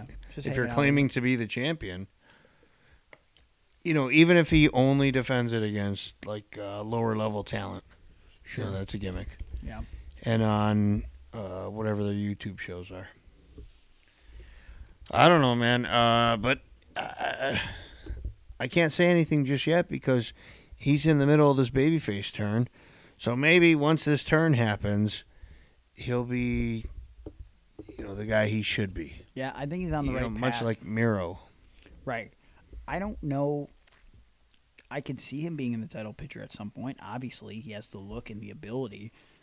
Right now, I don't know if he fits into the title picture, but I say that, and we just saw Orange Cassidy inserted into a three-way, and I don't think I saw that coming.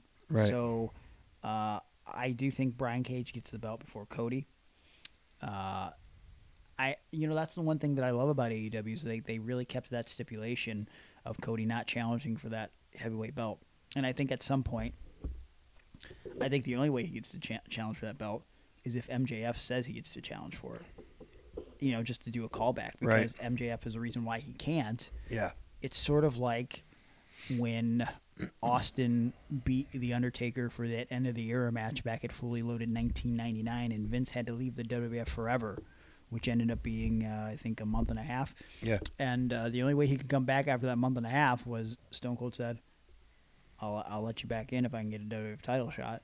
But they did that in a month and a half. You know what I'm saying? Yeah. So I think long-term wise, if they have MJF be the guy to say, hey, Cody, you can get the title shot, I think that's cool. And things come full circle, and I appreciate long-term storytelling because some wrestling bookers and writers think that wrestling fans are forgetful. And if we know anything about my knowledge of pointless WWE stuff, we don't forget. And we appreciate, our stories not having plot holes and gaps. And, yeah. So that's how I feel about that. Brian Cage is the most powerful man I've ever been in the ring with, and I think he deserves an opportunity at the top, and I'm sure his day will come. So, Mason, we love you. Thank you for your question. And now we're going to go to a question from Randy Bross. Which current wrestlers have the best ring psychology, and what makes their psychology so effective? Aaron? I'm going to defer to you. Well, I think, again, wrestling is subjective, and I guess if I had to think in terms of current storytellers, and I might be a little biased, I guess, but I really think Gargano and Tommaso really took that cinematic storytelling from Shawn Michaels and really told great stories with their emotions and the beats of the match, like their hesitation. They made everything have meaning. And I know, obviously, I know Johnny better than anybody, so it's like he does things deliberately. That way he can set it up for like the next match, and maybe there could be like a reversal or a counter, or he plants a seed in one match storyline-wise, so that way that story can carry in the next match. And like when they told the story of, I think, Johnny's injured neck or whatever from one of the spots in the Tommaso Johnny series, and then they do the thing where the finish ends up being them ripping up the canvas and everything, and the finish is Tommaso giving the DDT onto the wooden boards and finishing off Johnny. Like, everything is deliberate and with a purpose long term. So I really appreciate that aspect of wrestling. So, you know, right off the top of my head, I'll say Johnny and Tommaso. I think Eddie Kingston is a great psychological storyteller. He's always been that way, whether it's his in-ring stuff or just his promos. I mean, for years, I thought there was no one on par with Eddie Kingston. And we've talked about it before on the show. When you think of Eddie Kingston and you hear his story, you might not relate to the things that he says, but he makes you feel like you relate to the things that he says. Even if you don't understand it, he makes you understand in that moment, and that's the power of Eddie Kingston.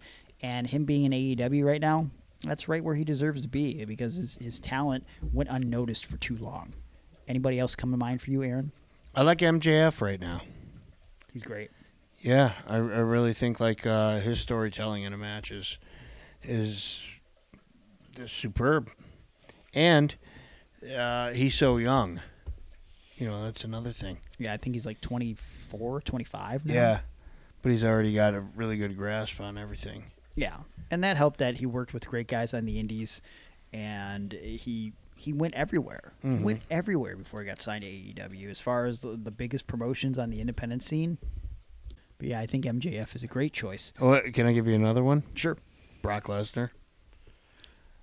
That might be a controversial pick. Why do you say know. Brock? I just, remember his match with Daniel Bryan? Mm-hmm. Oh, he made him look like $1 million before he beat him. Oh, yeah.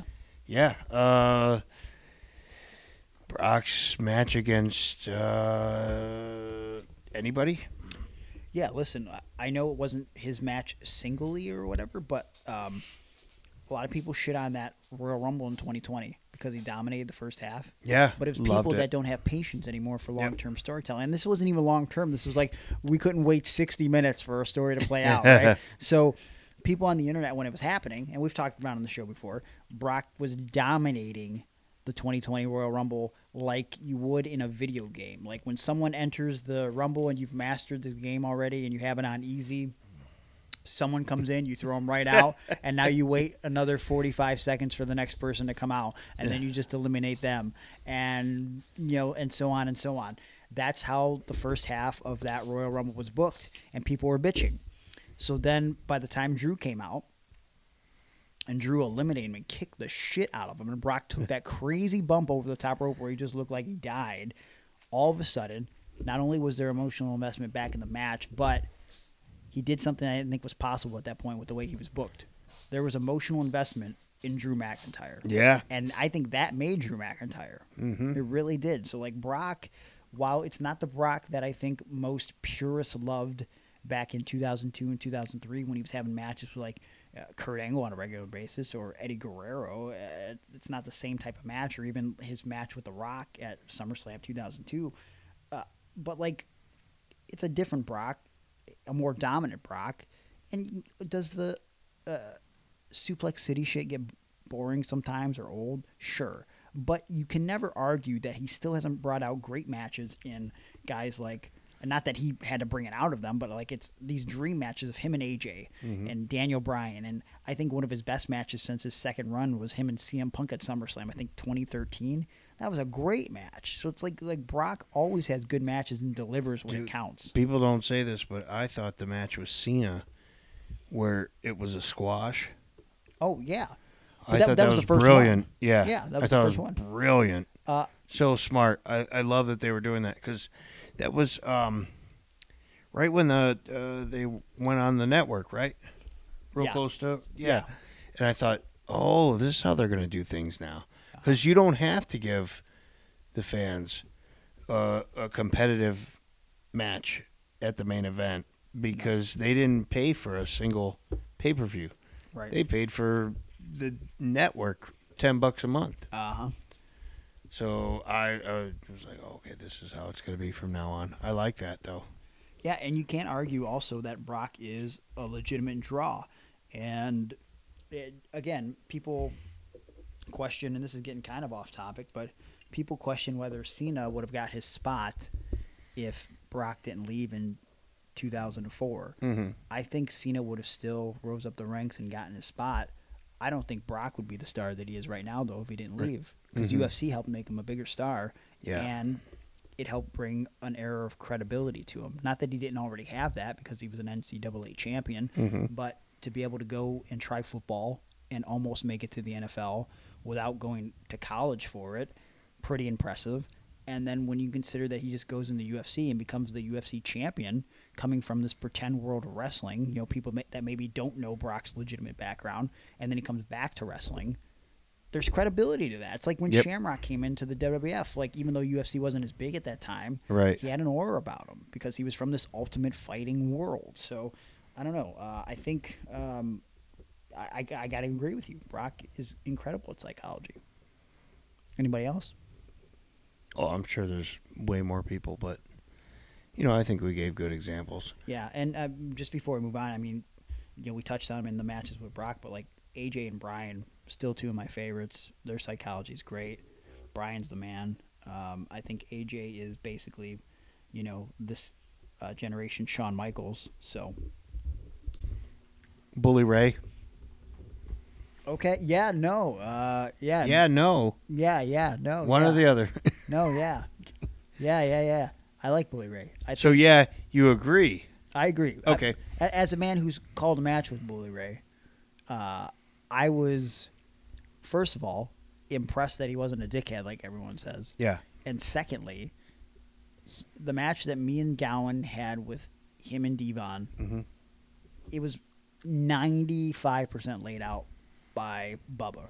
Mm-hmm. And it was just, it was in that moment, and I don't know why I never thought about it, that I just, you know, there were three teams in those ladder matches that are so famous in WWE, the TLC matches. Yeah. The Hardys, Edge and Christian, and obviously the Dudleys. And I could understand why the Dudleys were in the position they were, because Bubba Ray and also Devon, who contributed, but not as much as Bubba Ray, just a master of psychology. He really was. Yeah. I'm just saying, I listened to Busted Open podcast, and I listened to Bully Ray on that, and that dude makes so much sense. Yeah. He'll talk about how he would have booked something some way and explain why it meant more if it was booked the way he would. That dude should be booking. If I were to own a Fed right now and I had money, and dude, I would hire Bubba Ray as my head booker. So you would hire Bubba Ray as a booker, Pac, Matt Cross, and a bunch of robots. Yes. I like it. Yeah. And yeah. people Well, that's the wave of the future. People to oil robots as well. Very important. She made it a sexual thing. That.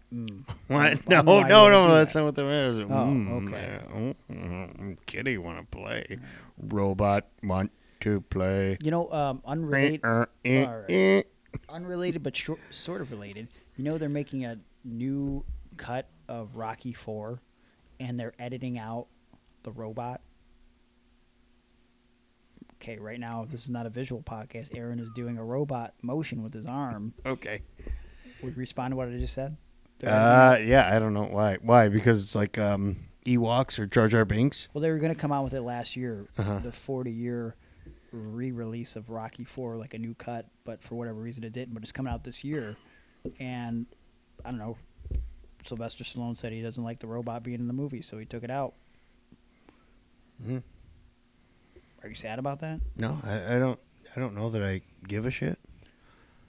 As a man who is for robots in professional wrestling. Yeah. Are you against But maybe robots not in in movies? movies. Oh, okay. When they play the servant I of a human. I also think the robot played like the lover as well.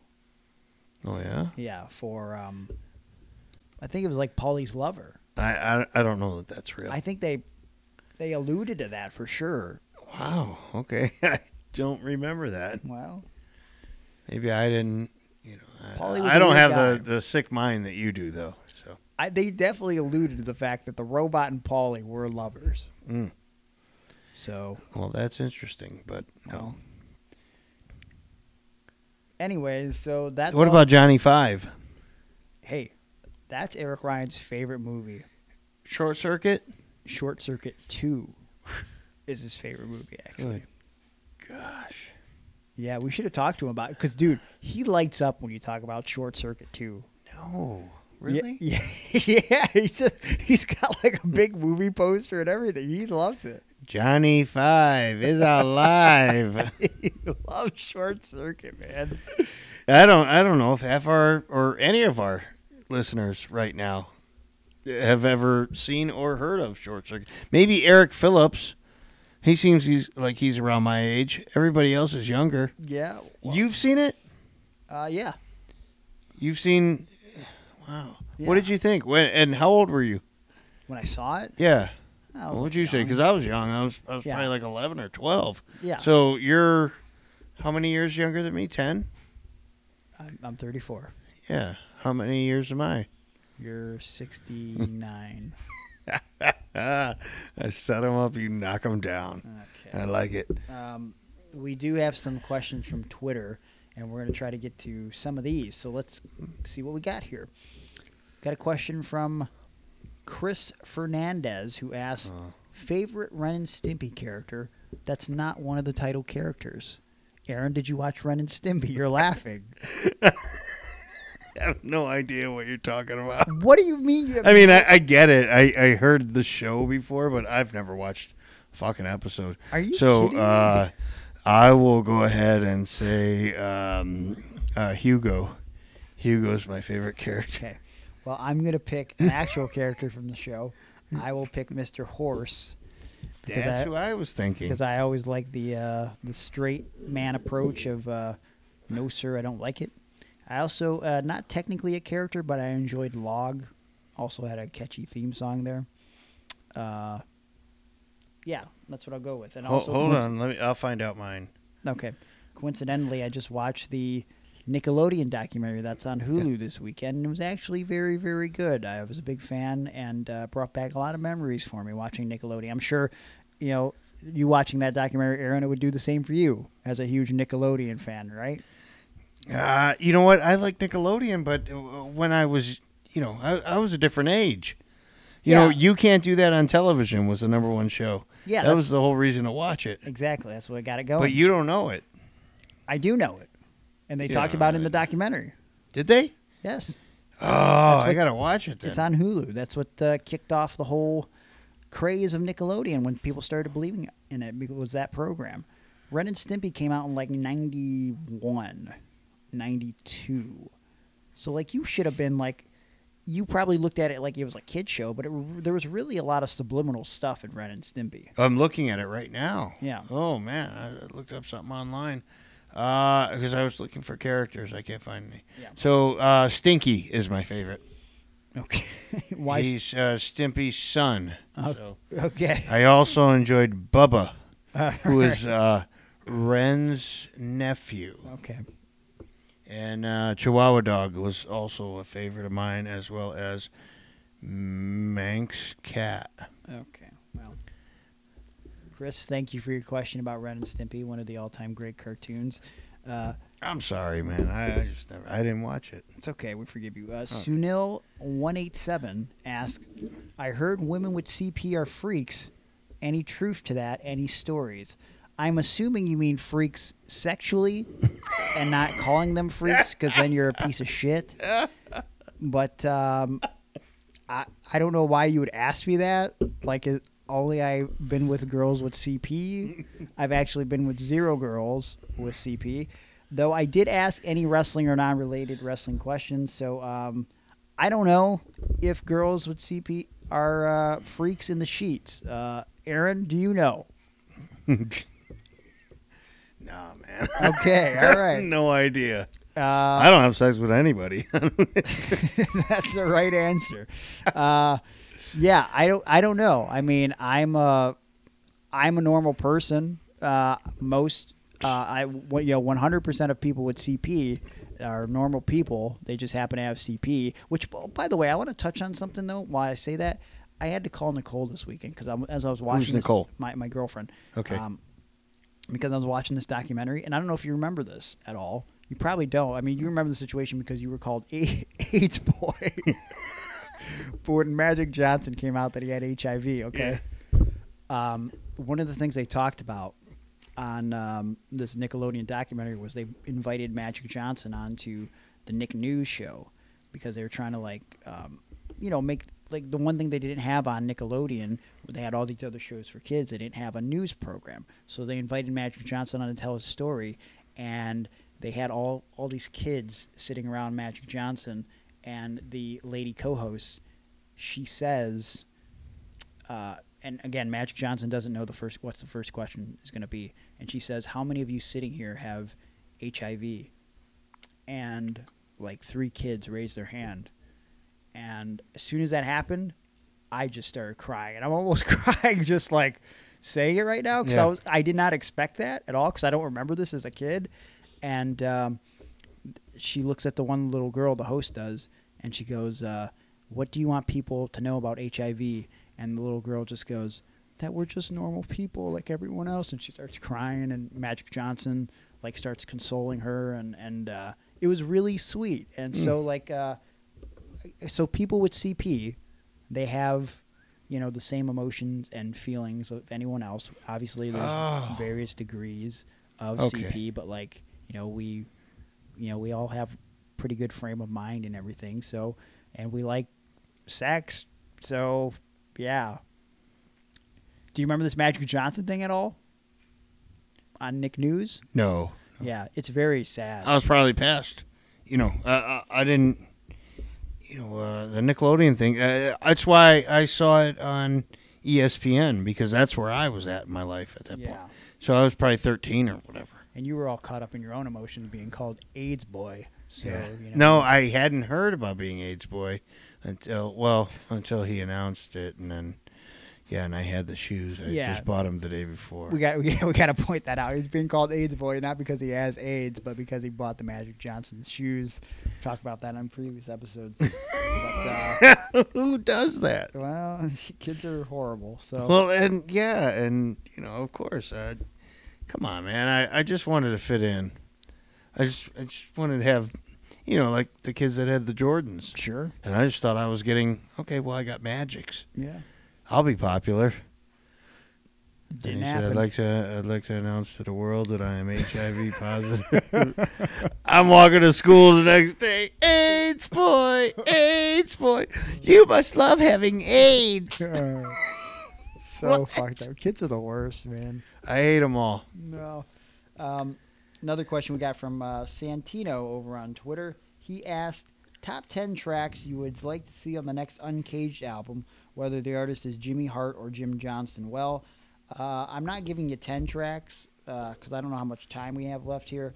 But this is, by the way, his actual name on Twitter is Graviano the God. Do you know what the Uncaged album is, Aaron? Acoustic? No, these Uncaged albums that they've been releasing every few months on downloading platforms, streaming music services. They release unreleased WWE tracks that have never been put out to the public. If I had to pick a few tracks, I've been clamoring for it on social media. I would like the old pay-per-view themes to be released in their original recordings.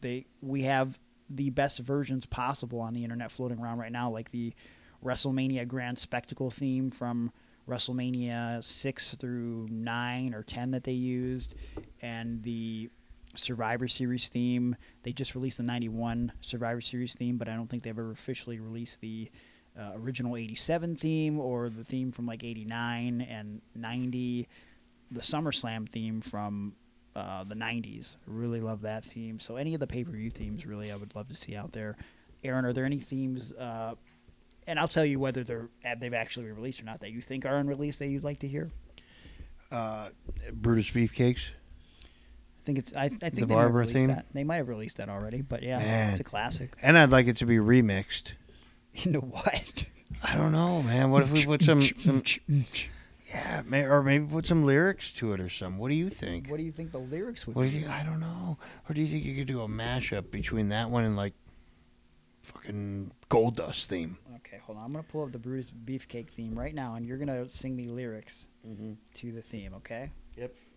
Let it get going first, though. The name of the song, by the way, is Struttin' and Cuttin'. Okay, here we go.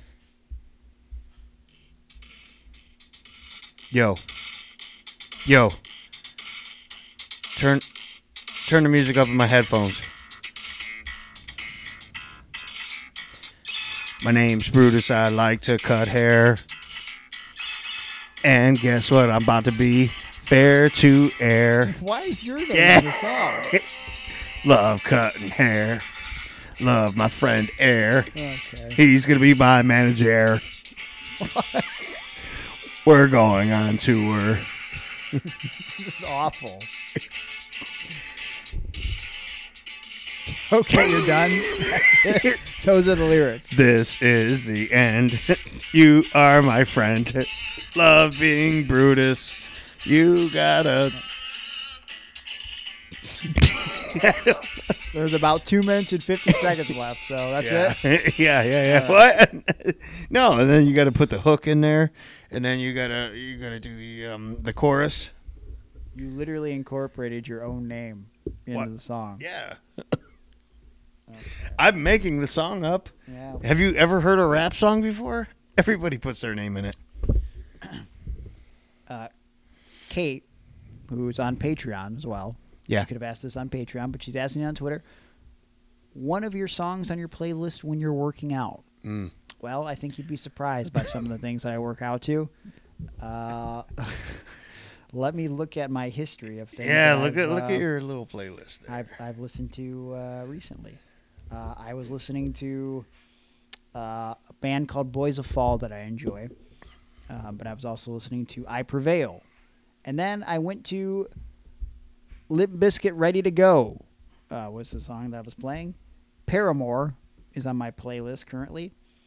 I was listening to Bling Bling by BG and the Hot Boys. Oh. I was listening to Saving the Day from the Ghostbusters 1984 soundtrack. Again, these are the last songs that I listened to.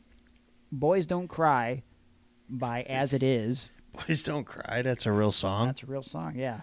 I was listening to Drake. I was listening to the Big Timers. Get Your Roll On. These were the most recent songs in my playlist. There's a lot of acoustic stuff that I listen to, a lot of sad boy stuff that I listen to. In my old age, I find that I'm more drawn to acoustic songs, and I don't know, it gets me a little bit more emotional, I guess. As It Is one of my favorites right now. I listen to a lot of Tom Petty. Again, I know you asked for one song, but I'm just giving you a general view of what my... Well, if you do one song, then what's the segment? 10 seconds? Right. Yeah, let's go into it. There's a girl named Jax who got popular on TikTok, and she's got a lot of good stuff up there. I like a song by her called Ring Pop, and there's a guy who does acoustic stuff called Ed Patrick. What You See is a great song that you should look into. A lot of Rise Against in my playlist currently. Ariana Grande, Positions. I can jam out to some Positions, let me tell you. And yeah, that's I think that's a pretty good sneak peek at what I'm into. A lot of Kyle as well. So what about you, Aaron? When you actually lifted weights decades ago? I can't even tell you. I don't remember. I remember I didn't care about the radio at all because I always I could enjoy any kind of music.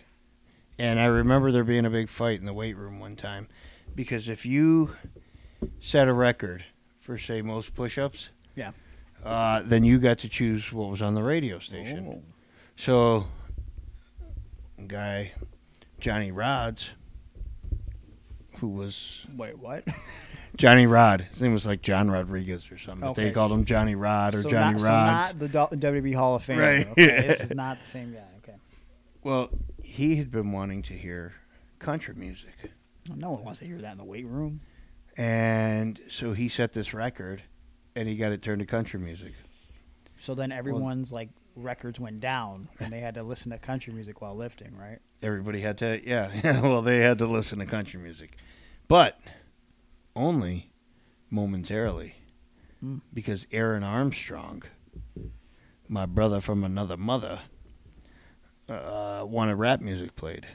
So he beat Johnny Rod's record, whatever it was, push-up record, and immediately switched the station back. Oh. And that caused a physical altercation between God. the two. Yeah. No. Yeah. Who won? So the coaches got in between them. Ooh. Yeah, of course that was going to happen. And I don't think I don't remember if they just turned the radio off. I don't think so. I think everybody just had to get over it.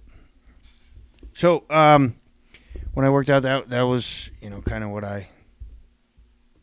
that's all I remember about working out with music, really. But if I was to tell you, like, with my kids, what we get into for baseball, can I do that? Sure. Okay. So when we're like practicing or whatever, like a lot of times rap music's good, but our go-tos on the way to games, I go with Wild Thing, the Major League version. Okay. Which is now Moxley's theme. Yeah. Okay. Actually, the Major League version is not Moxley's theme. No, it is. Because the Major League version was an updated version. Am I wrong? So is he coming out? That's Joan Jett, right? Joan Jett doesn't even sing the song. I know, but like, wasn't there an updated version in? Yeah, I think Major that's League? a falsehood.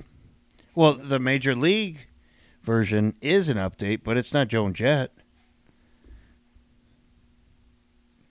It's updated from the original Major League, which was in the 60s or something. Sure. Okay, so also Batter Up by Nelly. Oh, okay, so baseball Do you know that? song. Yeah, Yeah, of course. yeah. That was RBI's theme. Oh, yeah, that's right.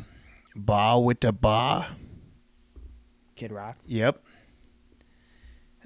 X Gonna Give It To You. DMX. Right. That's one of Johnny's favorite songs. Yeah. Fun fact for Well, you. My son's name is Xavier, so, X Gonna Give It To You. So we put that on. The Chicago Bulls theme by the Alan Parsons Project. Also Ricky Steamboat's theme. Yes. Yes, I'm glad you know that. Of course I know that. Rocky's theme songs. Okay, yeah. Yeah. I often listen to the Rocky IV training montage. Oh, no, really? That's the one you pick? Dude, Yuck. it's really good. No, it pumps isn't. me up. What are you talking about? Yeah, okay. When he's like training he's going I up the know. mountain. Yeah, about that's to not fight cool. that's a great song. No. Alex it's- Daniels would agree with me on that one. Well, he's young, too, like you. But if you were around for the original Rockies, you knew that this was paled in comparison to the real music. You're pale in comparison. Your mom.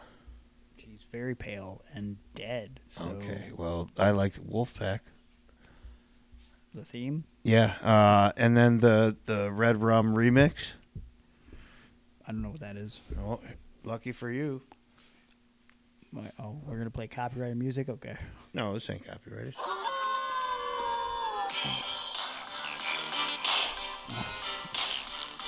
Wow.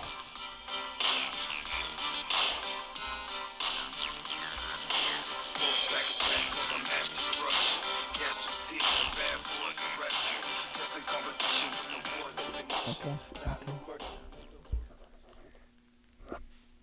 So I don't know, somebody made that, but we liked it because 1 year in baseball, I had like a tournament team, and we got to name it whatever we wanted to, and me and my son picked a Wolfpack. Wow. And so we used to, pull up in the parking lot with this music playing, trying to get everybody pumped. Yeah. Anyways, Bee Gees song, Love You Inside Out. Mm-hmm. Yeah. I like the Warriors theme. Okay. Ultimate Warrior. Sure. Pantera, Walk. RVD from ECW. I'm sorry, that's the Theater of Pain's theme. Oh, that's my bad. Yeah, don't fucking be disrespectful, man. Come on. It's Not Over Till It's Over by Starship. And, of course, after we won the championship, we added We Are the Champions into our playlist. Okay. So that's where I'm at on that. That's what gets me psyched. All right. But it's for baseball because I don't do, I'm not wrestling matches anymore. Right. When I was, though, man, you were in for it. Okay. I got a question from my girlfriend Nicole. She asked, "Would you rather watch?" How big is Aaron in the? No, huh? Would you rather watch the movie Cats 5 times in one day or eat balut? And then she said, "Google it." Well, first of all, the movie Cats is terrible. Me and Nicole tried to watch it, and because we wanted to watch a terrible movie. Yeah. And we got 20 minutes in, which was it was hard enough to get 20 minutes in. Have you ever see? You know what I'm talking about? I know what Cats. you're talking Okay. about. So I hate fucking musicals. So as a kid, I always wanted to see the Broadway musical Cats because I just thought What? I just thought it was like, well, like I remember as a kid, like because it was like people in costumes, like whatever, I was into it. But apparently, now I wanted to see the movie Cats because it looked shitty as fuck. Like they CGI'd people's faces on the cats, and it's creepy. And then I heard it got bad reviews. I'm like, oh man, we have to watch this. So we tried watching it, and it made no sense, and it was not going anywhere. And it was just they broke into song immediately for no reason. And then I started reading, and the plot to Cats is there's really no plot, and they just want to become Jellicle cats, which is like a magical cat. It's fucking dumb. And anyone that likes cats, I got no respect for you. Not the animal, but the movie. Okay, and so. Now I guess I gotta Google what balut is. B-A-L-U-T. Do you know what that is? All right. Would I eat this? It is street food, which it says according to Wikipedia, balut is a Filipino term for a fertilized developing egg embryo that is boiled and eaten from the shell. It is commonly sold as street food in South China and Southeast Asian countries. The length of incubation before the egg is cooked is a matter of local preference, but generally ranges between 14 and 21 days. I don't know if I like this. Comes from a chicken and or a duck. Oh, I thought human. It's not a human. It's not a human embryo. Jesus Christ. Never mind then. Seems I'm like going with the other option. All right. Watch that fucking movie. Let's see. Controversies. Eating balut is forbidden for some religious groups. Okay, so we're out. Also worry about the animal welfare. Information relating to whether boiling a partially developed embryo is ethically acceptable or not can be found in the legislation relating to the euthanasia and treatment of research animals. So apparently this thing is like, I don't know if I'd want to eat this. This is a very difficult decision. I thought this was just going to be a gimme. Like, yeah, give me that food. I guess I'd have to watch Cats 5 times in a row, which So would we be agree, that'd be my whole day. We'd have to watch it together.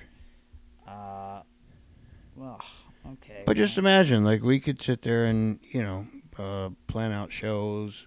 No, you have to. You can't like play on your phone or anything. Like you have to. Who said that? That didn't say that in that question. No, I didn't say you can't play on your phone. I asked to follow up. Have you ever not played on your phone? Yes. Like maybe when you're asleep or when you're working out, but I know you be texting on your phone all the time while you're working out. Yeah, it's like attached to my hand. Yeah, so what now? Which, by the way, it's I tweeted about a couple days ago this guy who said that he tried to convince me that his friend got the vaccine, and he wasn't going to get the vaccine because his friend found a microchip in his arm after and cut it out. Yeah, I believe him.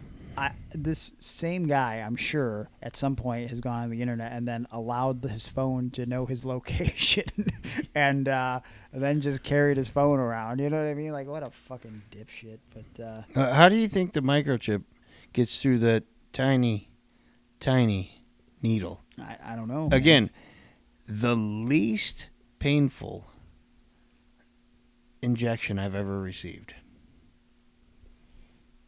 Yeah, it's not bad. It's fine.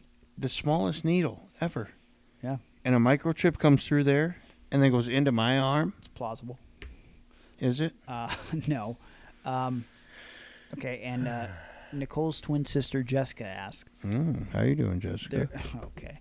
There's a rip in a hot air balloon carrying 3 people, a woman, a man, and a child.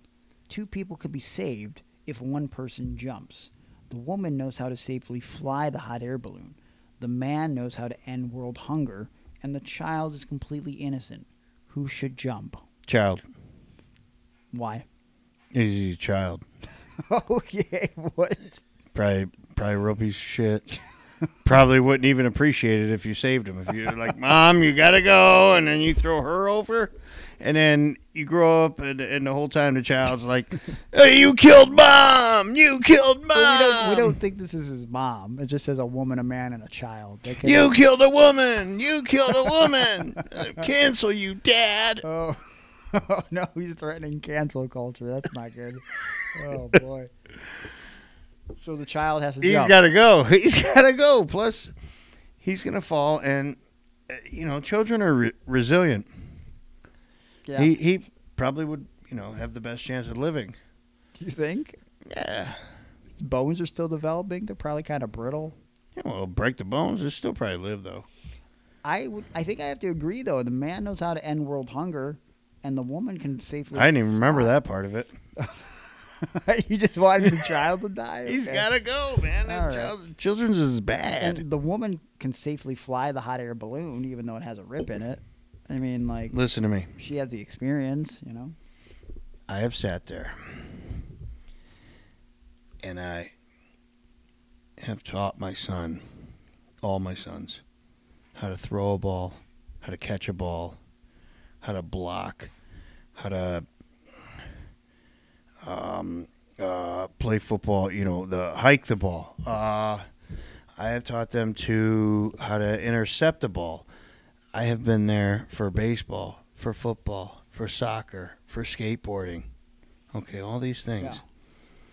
And when my son sacked the quarterback last year in the big game to get the win for his team, he stood up and looked at everybody in the crowd and he said, "Hi, Mom."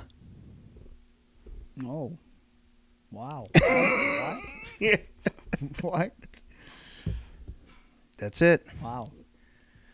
What a resilient young man. Yeah. Jessica had a follow-up question. She says, you receive a pair of glasses in the mail. If you wear them, you can see one future crime that you're able to stop from happening. Oh, wait, hold on. What? So that's why I picked the child to go. Oh, no, I get it. Okay. Yeah. So with these glasses, you can see one future crime that you're able to stop from happening. But at night, you dream of one way worse crime that you're not able to prevent. Would you wear them? Oh, man. Dude. Mind blown. I'll wear them. Yeah? Yep. Why? Because that's just what I came up with.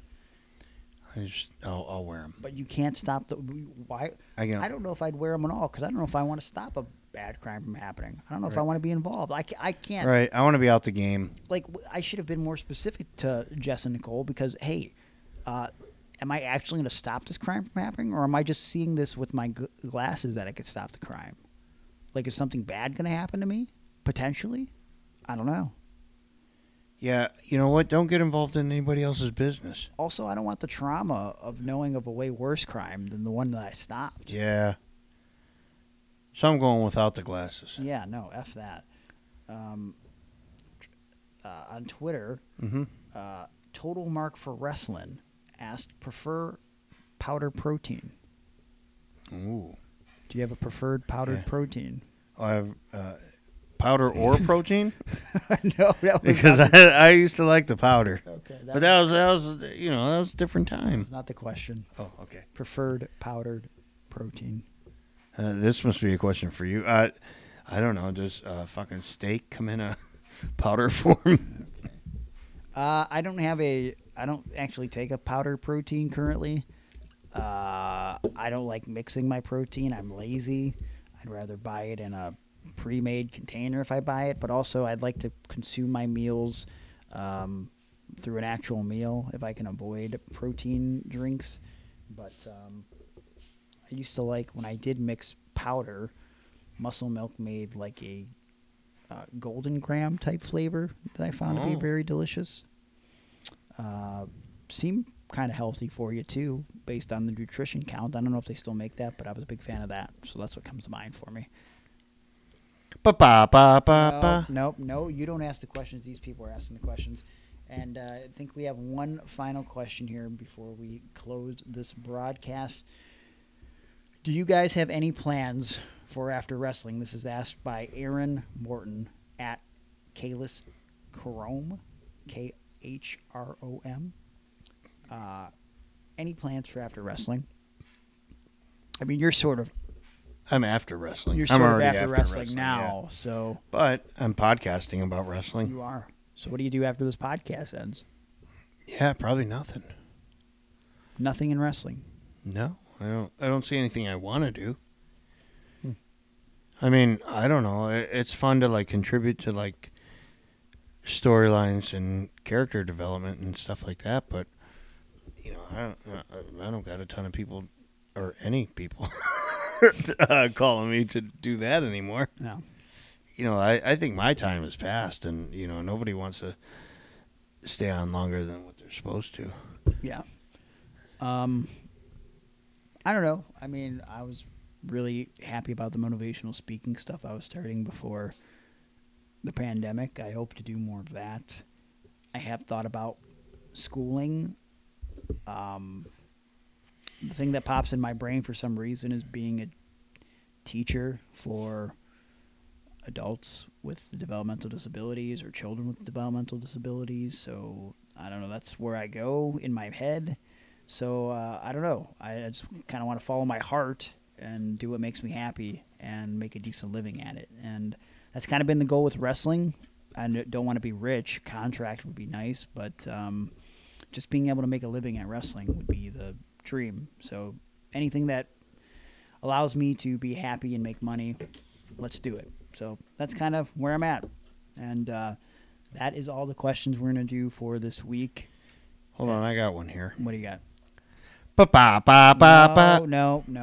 Gregory Iron. Oh, God damn it. What? Tiger Driver Trivia. What is your favorite cereal? Cookie Crisp. Eh. Or Golden Grams.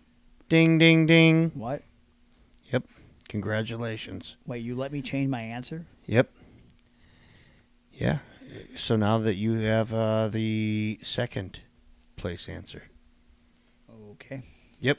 I'm looking for our patrons to let me know what their favorite brand of cereal is. Okay, maybe And they'll be the new champion because it's vacated now because you couldn't get the answer right. All right. Well, what a terrible way to end this episode. You're a terrible way.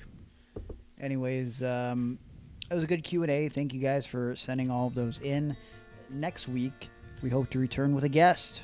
We'll see what happens. We were going to have a guest, but we were having some technical difficulties, so it didn't happen. But yeah, they didn't call us. No, that was not the technical difficulty. But we're going to try to have someone on the show next week. I don't know why you're scratching a lottery ticket right now. But hey, think, man? What if I win? Yeah, well, who cares? If you haven't subscribed to us on YouTube, you should do so. You should subscribe to us over on iTunes, wherever you download podcasts. Give us a 5-star rating. Leave a comment about the podcast if you would like. It helps create visibility for the podcast. Sign up for the Patreon, patreon.com/irononwrestling. $3 gets you in the door to start getting that bonus content. And so many tiers that you can choose from. Make sure you follow Iron on Wrestling on all forms of social media, Facebook, Twitter, and Instagram for original pictures, photos, videos, all that good stuff, updates about the show. And, of course, follow me on social media at Gregory Iron on Twitter, at Gregory_Iron on Instagram. Follow me on Facebook as well. DM me for pro wrestling bookings, seminars, motivational speaking engagements, or whatever else. Send me a DM or email me at Gregory_Iron@yahoo.com. ProWrestlingTees.com/Gregory Iron will get you the t-shirts, Aaron t-shirts, Rod Destiny t-shirt. There's some podcast t-shirts over there. Check them out. And, of course, you can find me on Cameo to give you a nice little shout-out for any occasion. Aaron, what would you like to plug? At Fair to Air on Twitter, at Fair to Aaron on Instagram. And I think that's it, man. That's it. We're done. We're done. Really? It's the end of the show. This felt like it went too fast. No. We should just keep talking. No, we're good. We're done. There I go. Nope. Yep, I always wanted to know. No. Nothing? No, we're done. Who do you think was a better tag team? Brian Pillman and the Z-Man? Or Brian Pillman and Steve Austin? The Bushwhackers. Of course you'd say that. Well, I was going to ask you if you wanted to kiss, but... Nope, I'm just taking it. Okay.